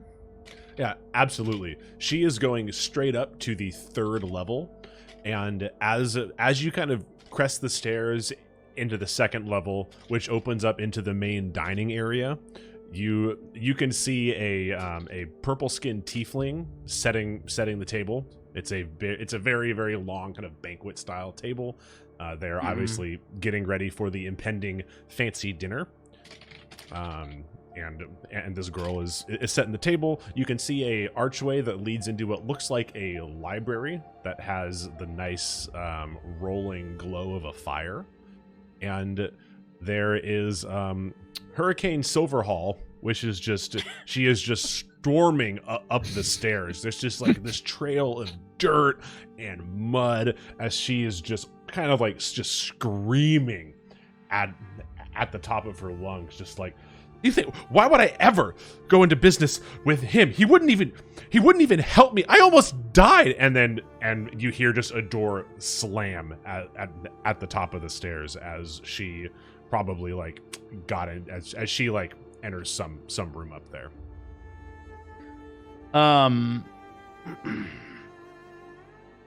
Okay, I'm gonna enter the dining hall instead. And I will walk up to this tiefling and introduce myself. Olver Drin. Oh, hi. I'm Amy. I'm kind of busy right now. I gotta set the table. Do you need anything? Amy, I'd just like to know when dinner is planned to start. Dinner is gonna be in about an hour. Uh-huh. Yeah. And do you know what's for dinner tonight? And do you know, is there assigned seating? Should I find my seat now? Oh, there's no assigned seating, but we have many options for dinner. There's going to be, you know, a bunch of proteins, boar, chicken. There's going to be wonderful a salad of root vegetables, breads, pastries, desserts, anything that you could possibly want, we would have. Of course. And will Mr. Silvershield be joining us? Oh yes, absolutely. He should actually be coming down pretty quickly. He likes to oversee just, you know, the final table settings. Just make sure that we do all a good job. This is only the second big event that I've worked for him. I'm pretty new. Ah. And where are you new from? Oh, I'm traveling through. I'm actually on my way east, but I'm just here just getting money. I need to buy a new sword. Mine kind of New broke. sword. Yeah, we were dealing with some pesky goblins, but then I kind of had to run away. But That sounds like the words of an adventurer. I mean, and she like kind of blushes a little bit. I wouldn't call it an adventurer. I'm trying though. Olver sits down and like sort of like, you know, kind of takes the comfortable cross-legged pose and said, "In my younger days, I was an adventurer." Mind you, he's like 30, so it's not like his adventure days are over, you know. But, in my younger days, I was an adventurer. Where are you headed east? Oh, I'm headed east past the Stormhorns. I'm really just, you know, trying to make a name for myself. And heading east to the Stormhorns can do that for you? Well, she kind of like looks around sheepishly. I just figured that I would find a quest on the way, and you know, I'll just kind of work out. See, I like to believe that opportunity is something that you create. Say, for example, this interaction creates an opportunity for me and perhaps creates an opportunity for you. What do you mean? Well, I have potential business prospect east near Stormhorn, and I'm looking for somebody to maybe carry a few messages for me, deliver some messages back. I'd be willing to sponsor your adventure, of course. New sword, and extra rations for the day, but it wouldn't be for a couple of days that we could talk about the planning. Until then, maybe we could continue talking while we're here.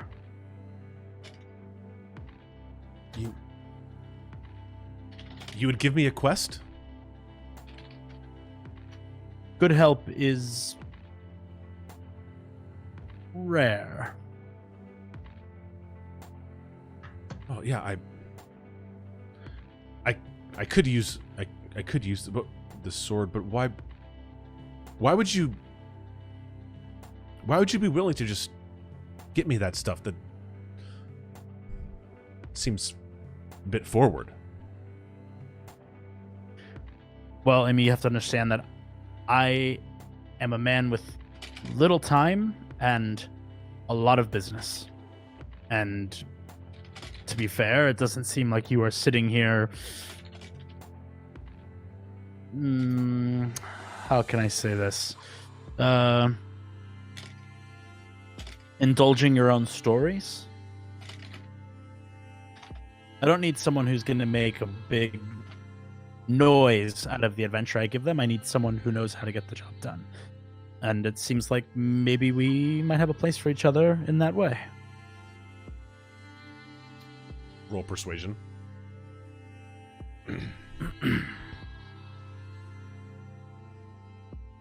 Oh no. I lost my number. Hold on. And 12. Roll it with advantage. 12.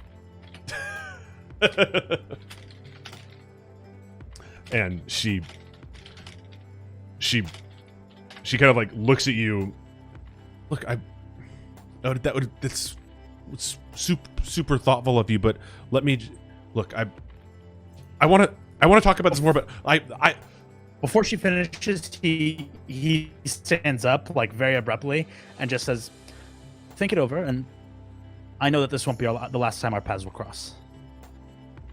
Okay, God, I spent too much time talking. Oh my God, I'm gonna be in trouble. And she runs back towards the kitchen. just flustered as all hell. Okay.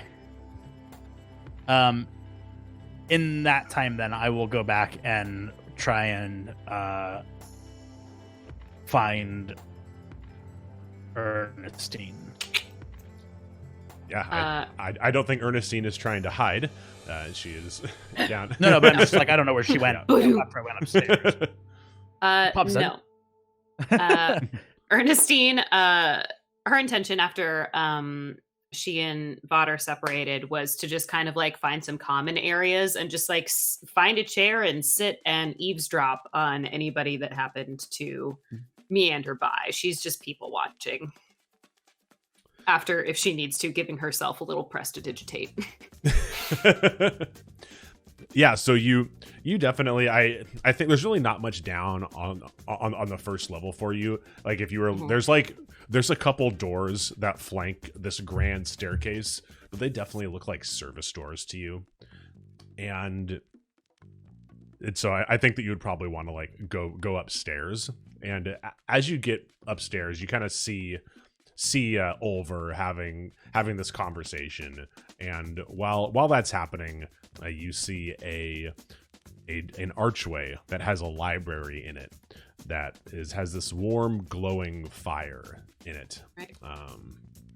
And then there is also the kitchens in the back, and then the staircase keeps going up to a third level.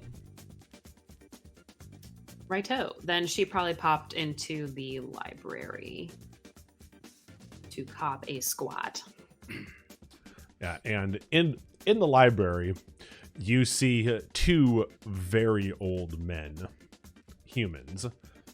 One of them, they're both wearing the identical suit, which they are obviously rented. It looks like this is the first time these suits have ever been worn.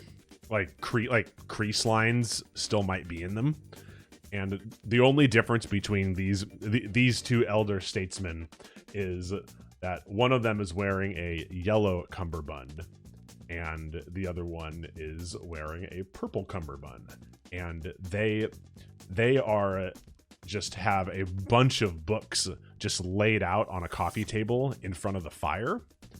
And why don't you roll me a perception check? Ooh, and roll. That's a D12, not a D20. Perception. It's a 15. Yeah, you don't need to have too many looks at the books that are on the table. You know them very fucking well. It is the entire Caddick the Dark series. Cool.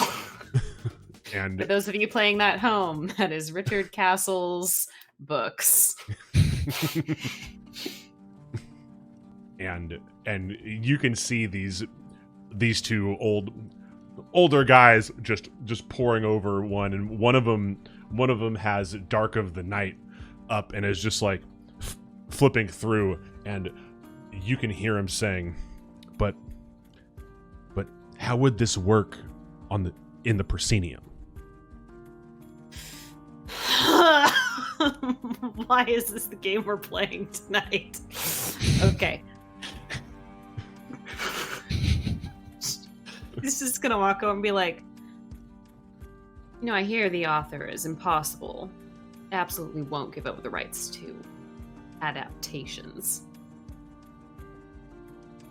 And the man with the yellow cummerbund looks up. Well, I hear that the author has already there's already a screenplay done by this author. Some sources have told me that this is a pseudonym, and Mr. Castle is supposed to be here today.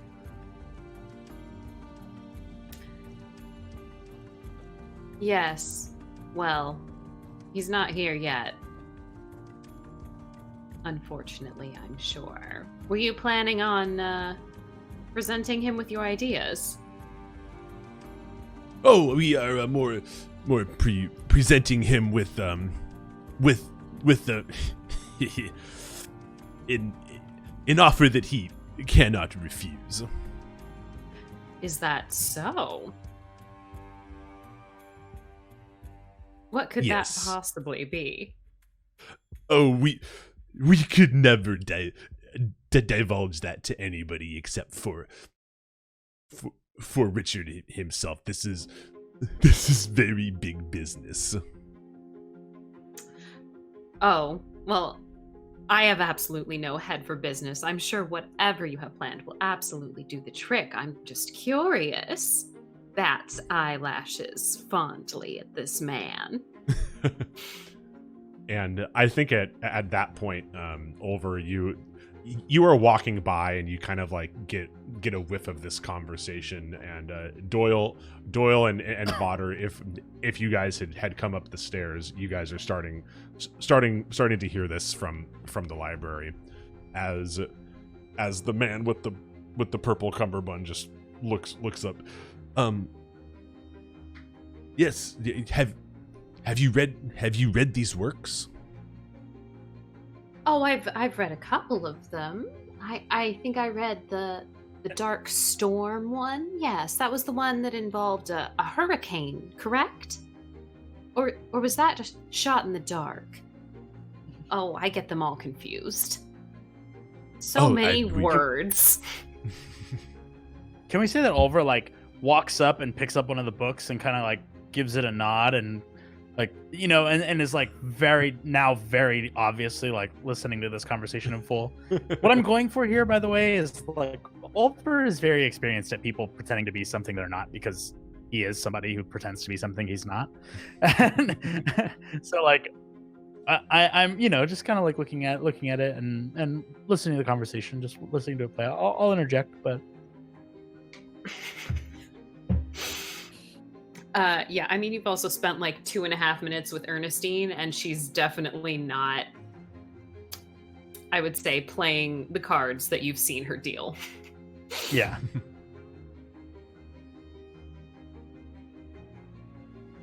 I'll kind of turn to the old guys and I'll what's the pen name? Richard what?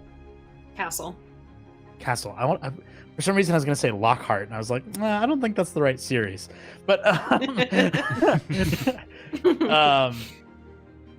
but I kind of turned to him and say, and what exactly would you say to Richard Castle if he was standing here in front of you? To the two old guys. Look, we look. If he doesn't agree to letting us make an adaptation for the stage, we're gonna make our own. Mm-hmm. And this type of business tactic has worked for you in the past? Look, we wrote the book on intellectual property, and if we want something, it just has to be close enough without being exact.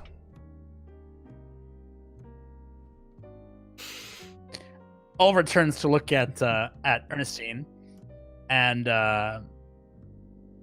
looks back at the two old men and says, yes, of course. Why wouldn't near plagiarism be something that we all strive for if we're rich enough to afford to be able to do it? It certainly is a fascinating prospect, gentlemen. I didn't catch your names. Yeah, I am, as Zepp scrolls up in his document.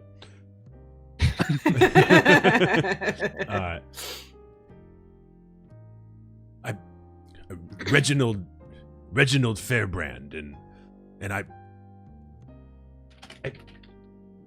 don't that's my brother, but I don't remember his. I don't remember his name. Arthur Fairbrand. Arthur. Oh, the Fairbrand brothers. I do believe I've heard of you boys before. I can't quite put my finger on where, but I'm sure it was somewhere thoroughly respectable. And she, like, does a little something. I don't know if they've got, like, a tie on or anything like that, but she gives it a little pat and, like, straightens the one on Their Reginald's. cummerbunds. Yeah, well, the cummerbund feels a little. I don't think You're she's touching the cummerbund. Spunky.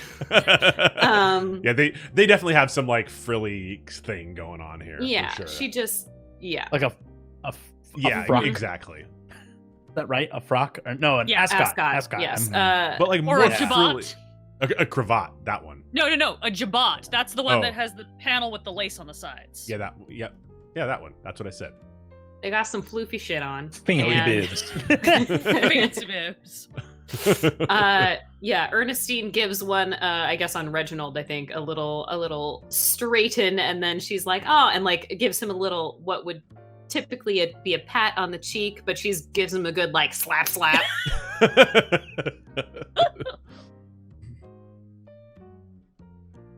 Wait. Unhand me. I meant no offense. You're just a little bit ruffled from all this work you seem to be doing. What an investment. You seem to be putting so much time and effort into this, and you don't even have it locked down yet. Look, I mean, we're all here because we're good at our craft. All right, trust the process. The ends justify the means. That's why we're here. That is certainly how I have always heard it.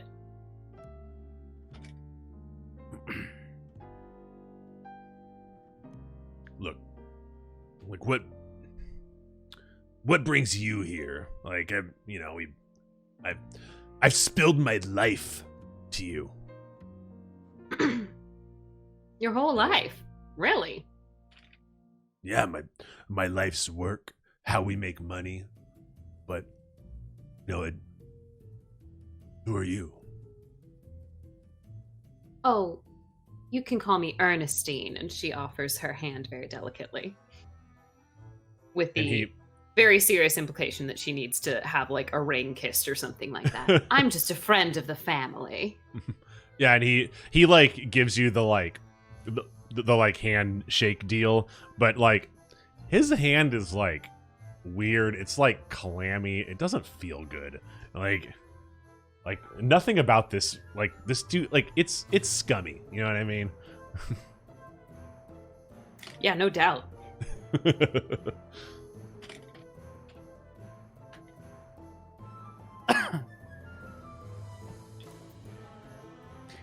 Olver is just sitting there reading the book that he picked up by Richard Castle. Well, like skimming it while also just watching this conversation play out.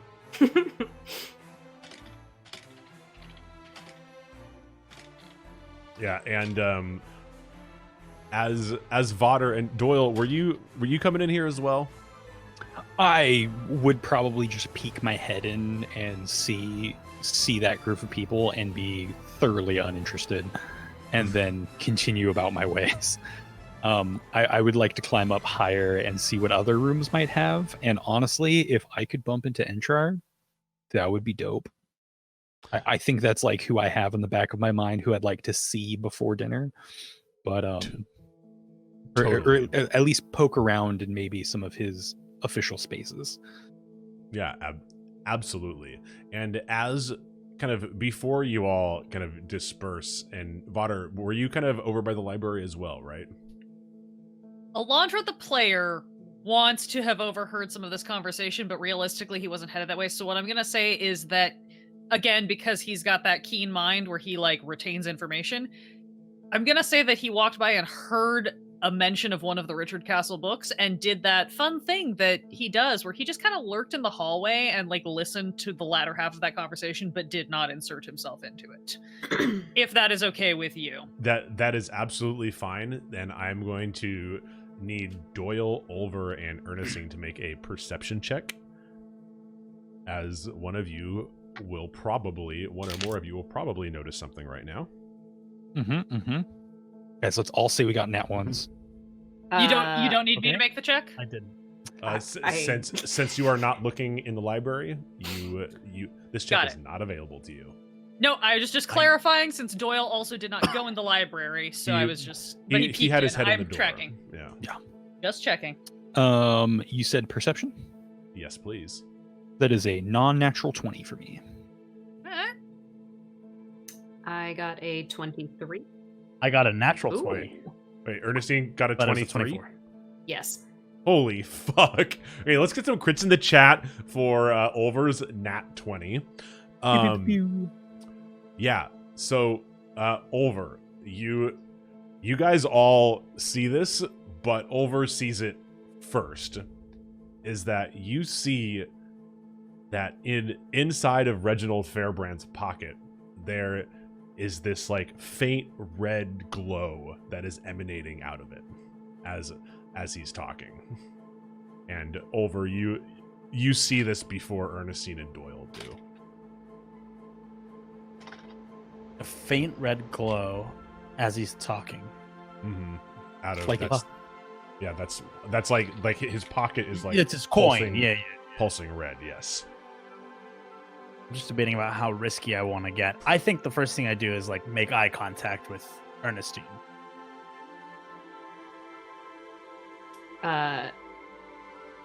She's probably scared. I mean, I rolled pretty good perception. Yep.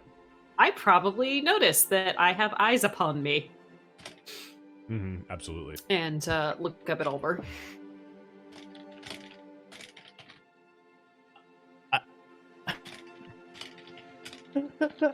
I feel like I'm giving the like the eyebrows like Yeah, totally. like we have to find out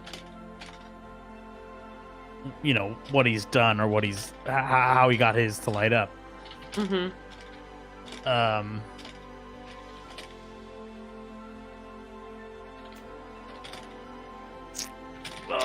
Okay, here's what I'm gonna do. We're both like, ugh, don't beat up a Olver's man, gonna, but like- also maybe beat up a man.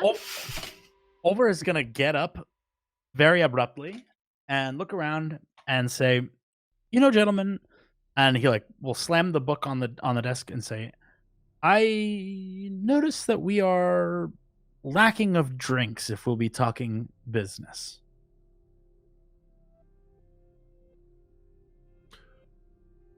And he will step over the table in front of him and trip and fall and knock over. I'm trying to knock over Home Dude with the glowing red. Yeah, bucket. roll. So this is gonna be a roll. This is and I'm Perhaps and deception. I would say it's more of like a performance I'll or take performance. Performance?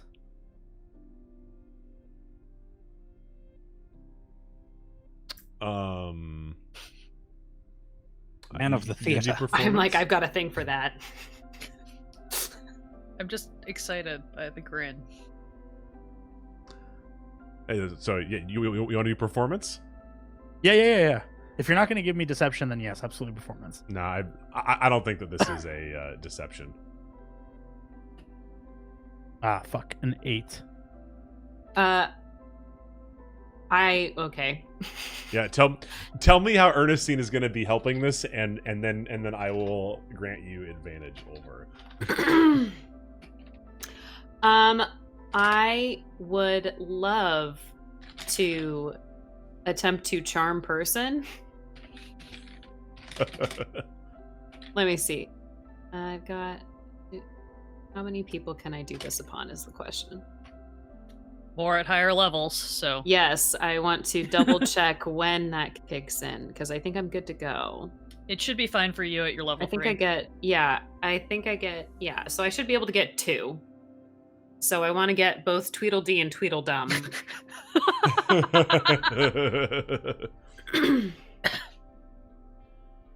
Yeah, that's fine. Okay. Yeah, and as you kind of start to cast this with your really fucking badass 24 perception roll that you did, as you go to cast this, like you kind of hear something like spin up in the room, almost as if it's like reacting to you starting to cast a spell inside. Beans. But it doesn't, but you notice this before you cast the spell. Before I get too invested. Yes. Bananas. Then Yes. oh no. Then she's gonna quickly cut it out because she doesn't want to ruin things. Never mind, carry about your business. Right, so I'm gonna trip over this guy and kind of fall into his lap with an 8. Yeah. Yeah.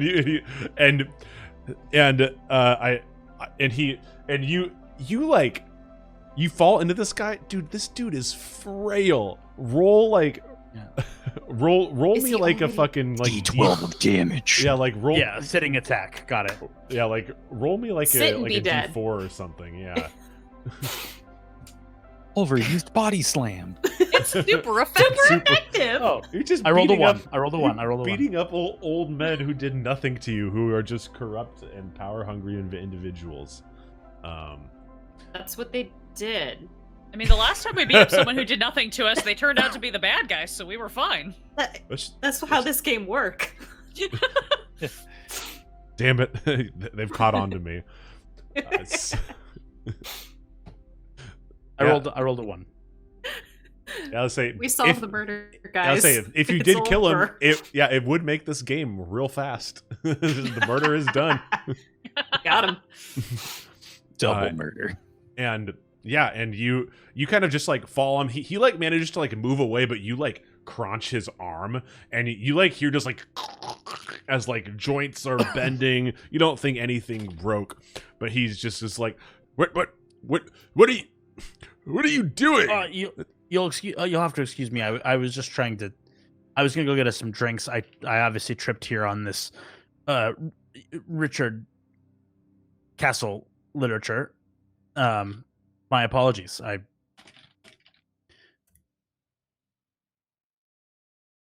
Can I get you a drink? Yeah, I am gonna need a refill as he like shakes off the like spilled scotch on his arm from when you knocked over his drink.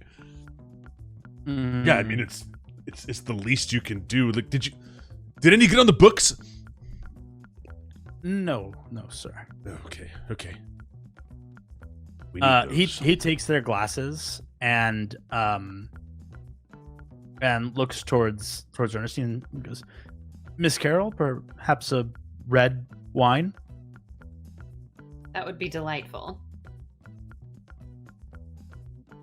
And walks back to the kitchen, and he is immediately looking for Amy.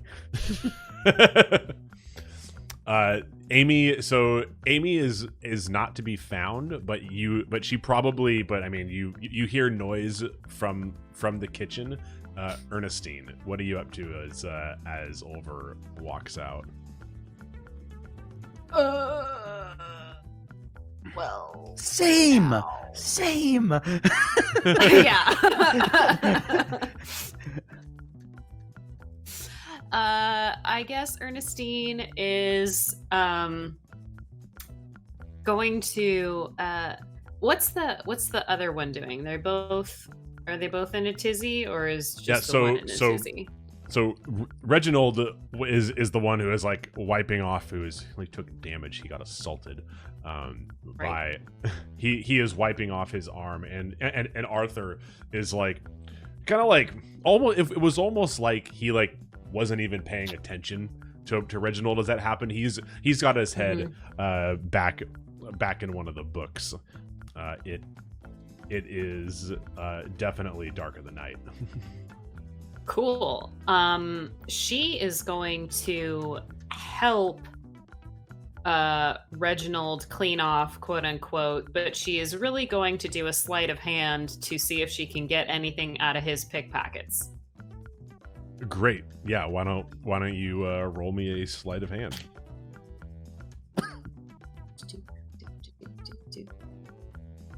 I'm not. We'll be fine. Okay, so we got a 13. No, 14. Excuse me.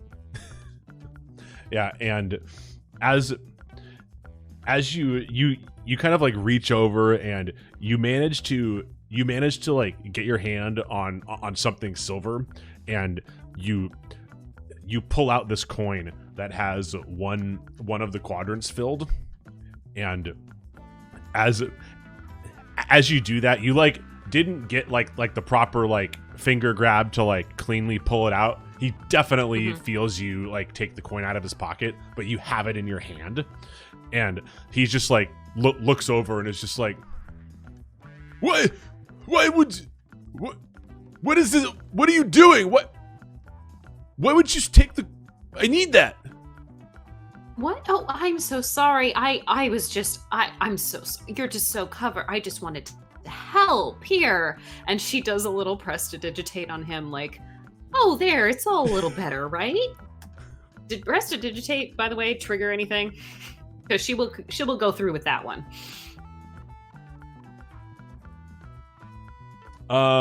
So it. Oh, when you like talking about trigger on the coin. On any sort of glowing backfire that happened when she originally was casting another spell. I don't know if major magic is what does it, or yeah, the alarm that was about to go off. Yeah, sorry.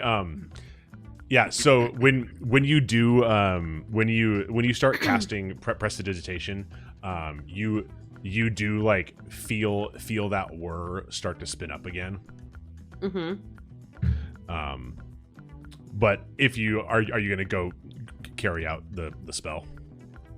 Yes, this one has less obvious consequences. So totally, yeah, and you kind of hear that whirring, and you cast a spell, and Reginald kind of like gets a little bit cleaned up, and nothing happens. You kind of get the feeling that something basically just like took a note that there was a spell cast here.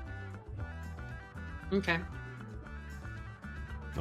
But there's no immediate consequence. Did you hand the coin back, or are you still holding it? She's still holding it. She is going to go ahead and pull out her own and be like, they're just so fun, aren't they? These little coin tricks. And she's going to ding them together.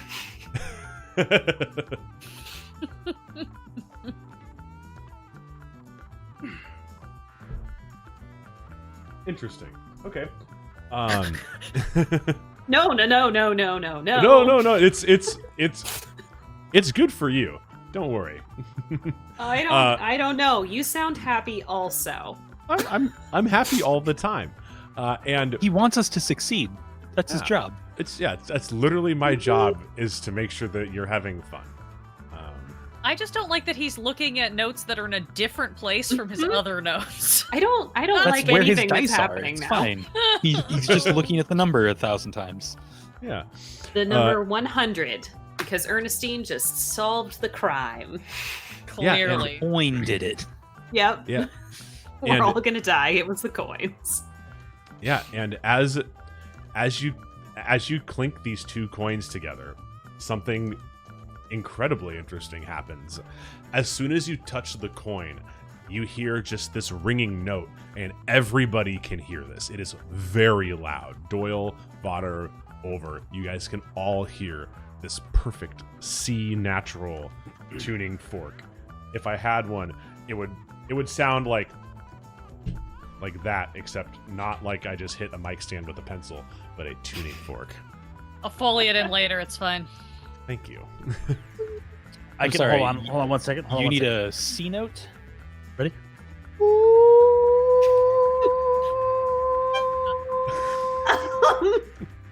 Close enough. Yeah, I mean, tuning note 523.25 hertz right here on Okay. the screen. Easy. Don't worry about it. Easy. No, thanks, guys. We nailed it. Yep, that's exactly it. And as soon as you touch the two coins together, Ernestine, you see that little red ball travel from the top left quadrant of Reginald's coin.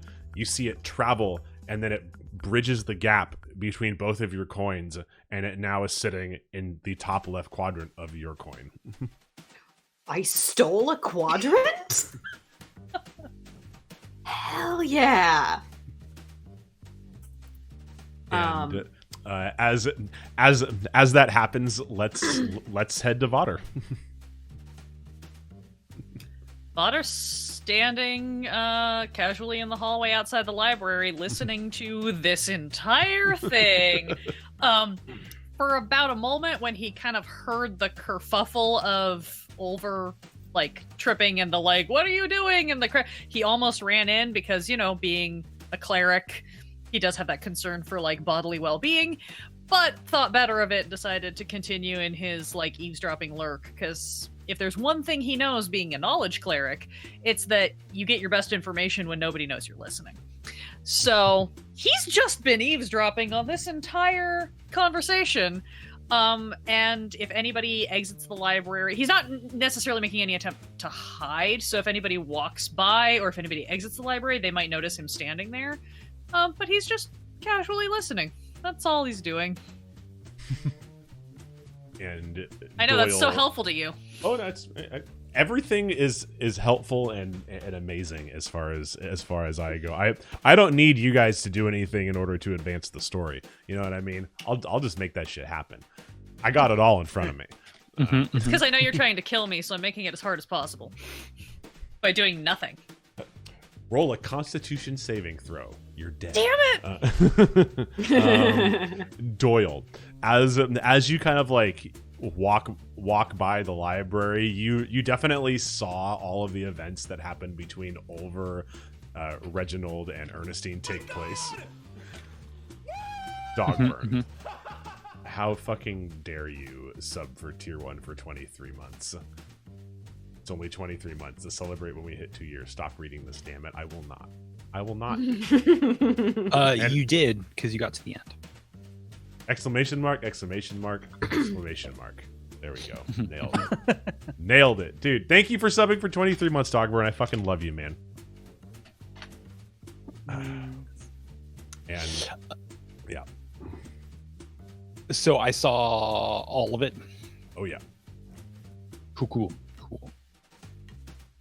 I think I'm definitely just kind of like rubbing the chin a little bit, seeing all of that. I think the thought of finding Entrar and or anything official from the house pops into my mind. So I'm going to continue past the library and try and find something that is a work desk, an office, maybe wherever Entrar wants to do his business in here on the floor type of thing. I want to see if there's any sort of like written instructions for the servants about this game or any sort of like paper trail I can come across.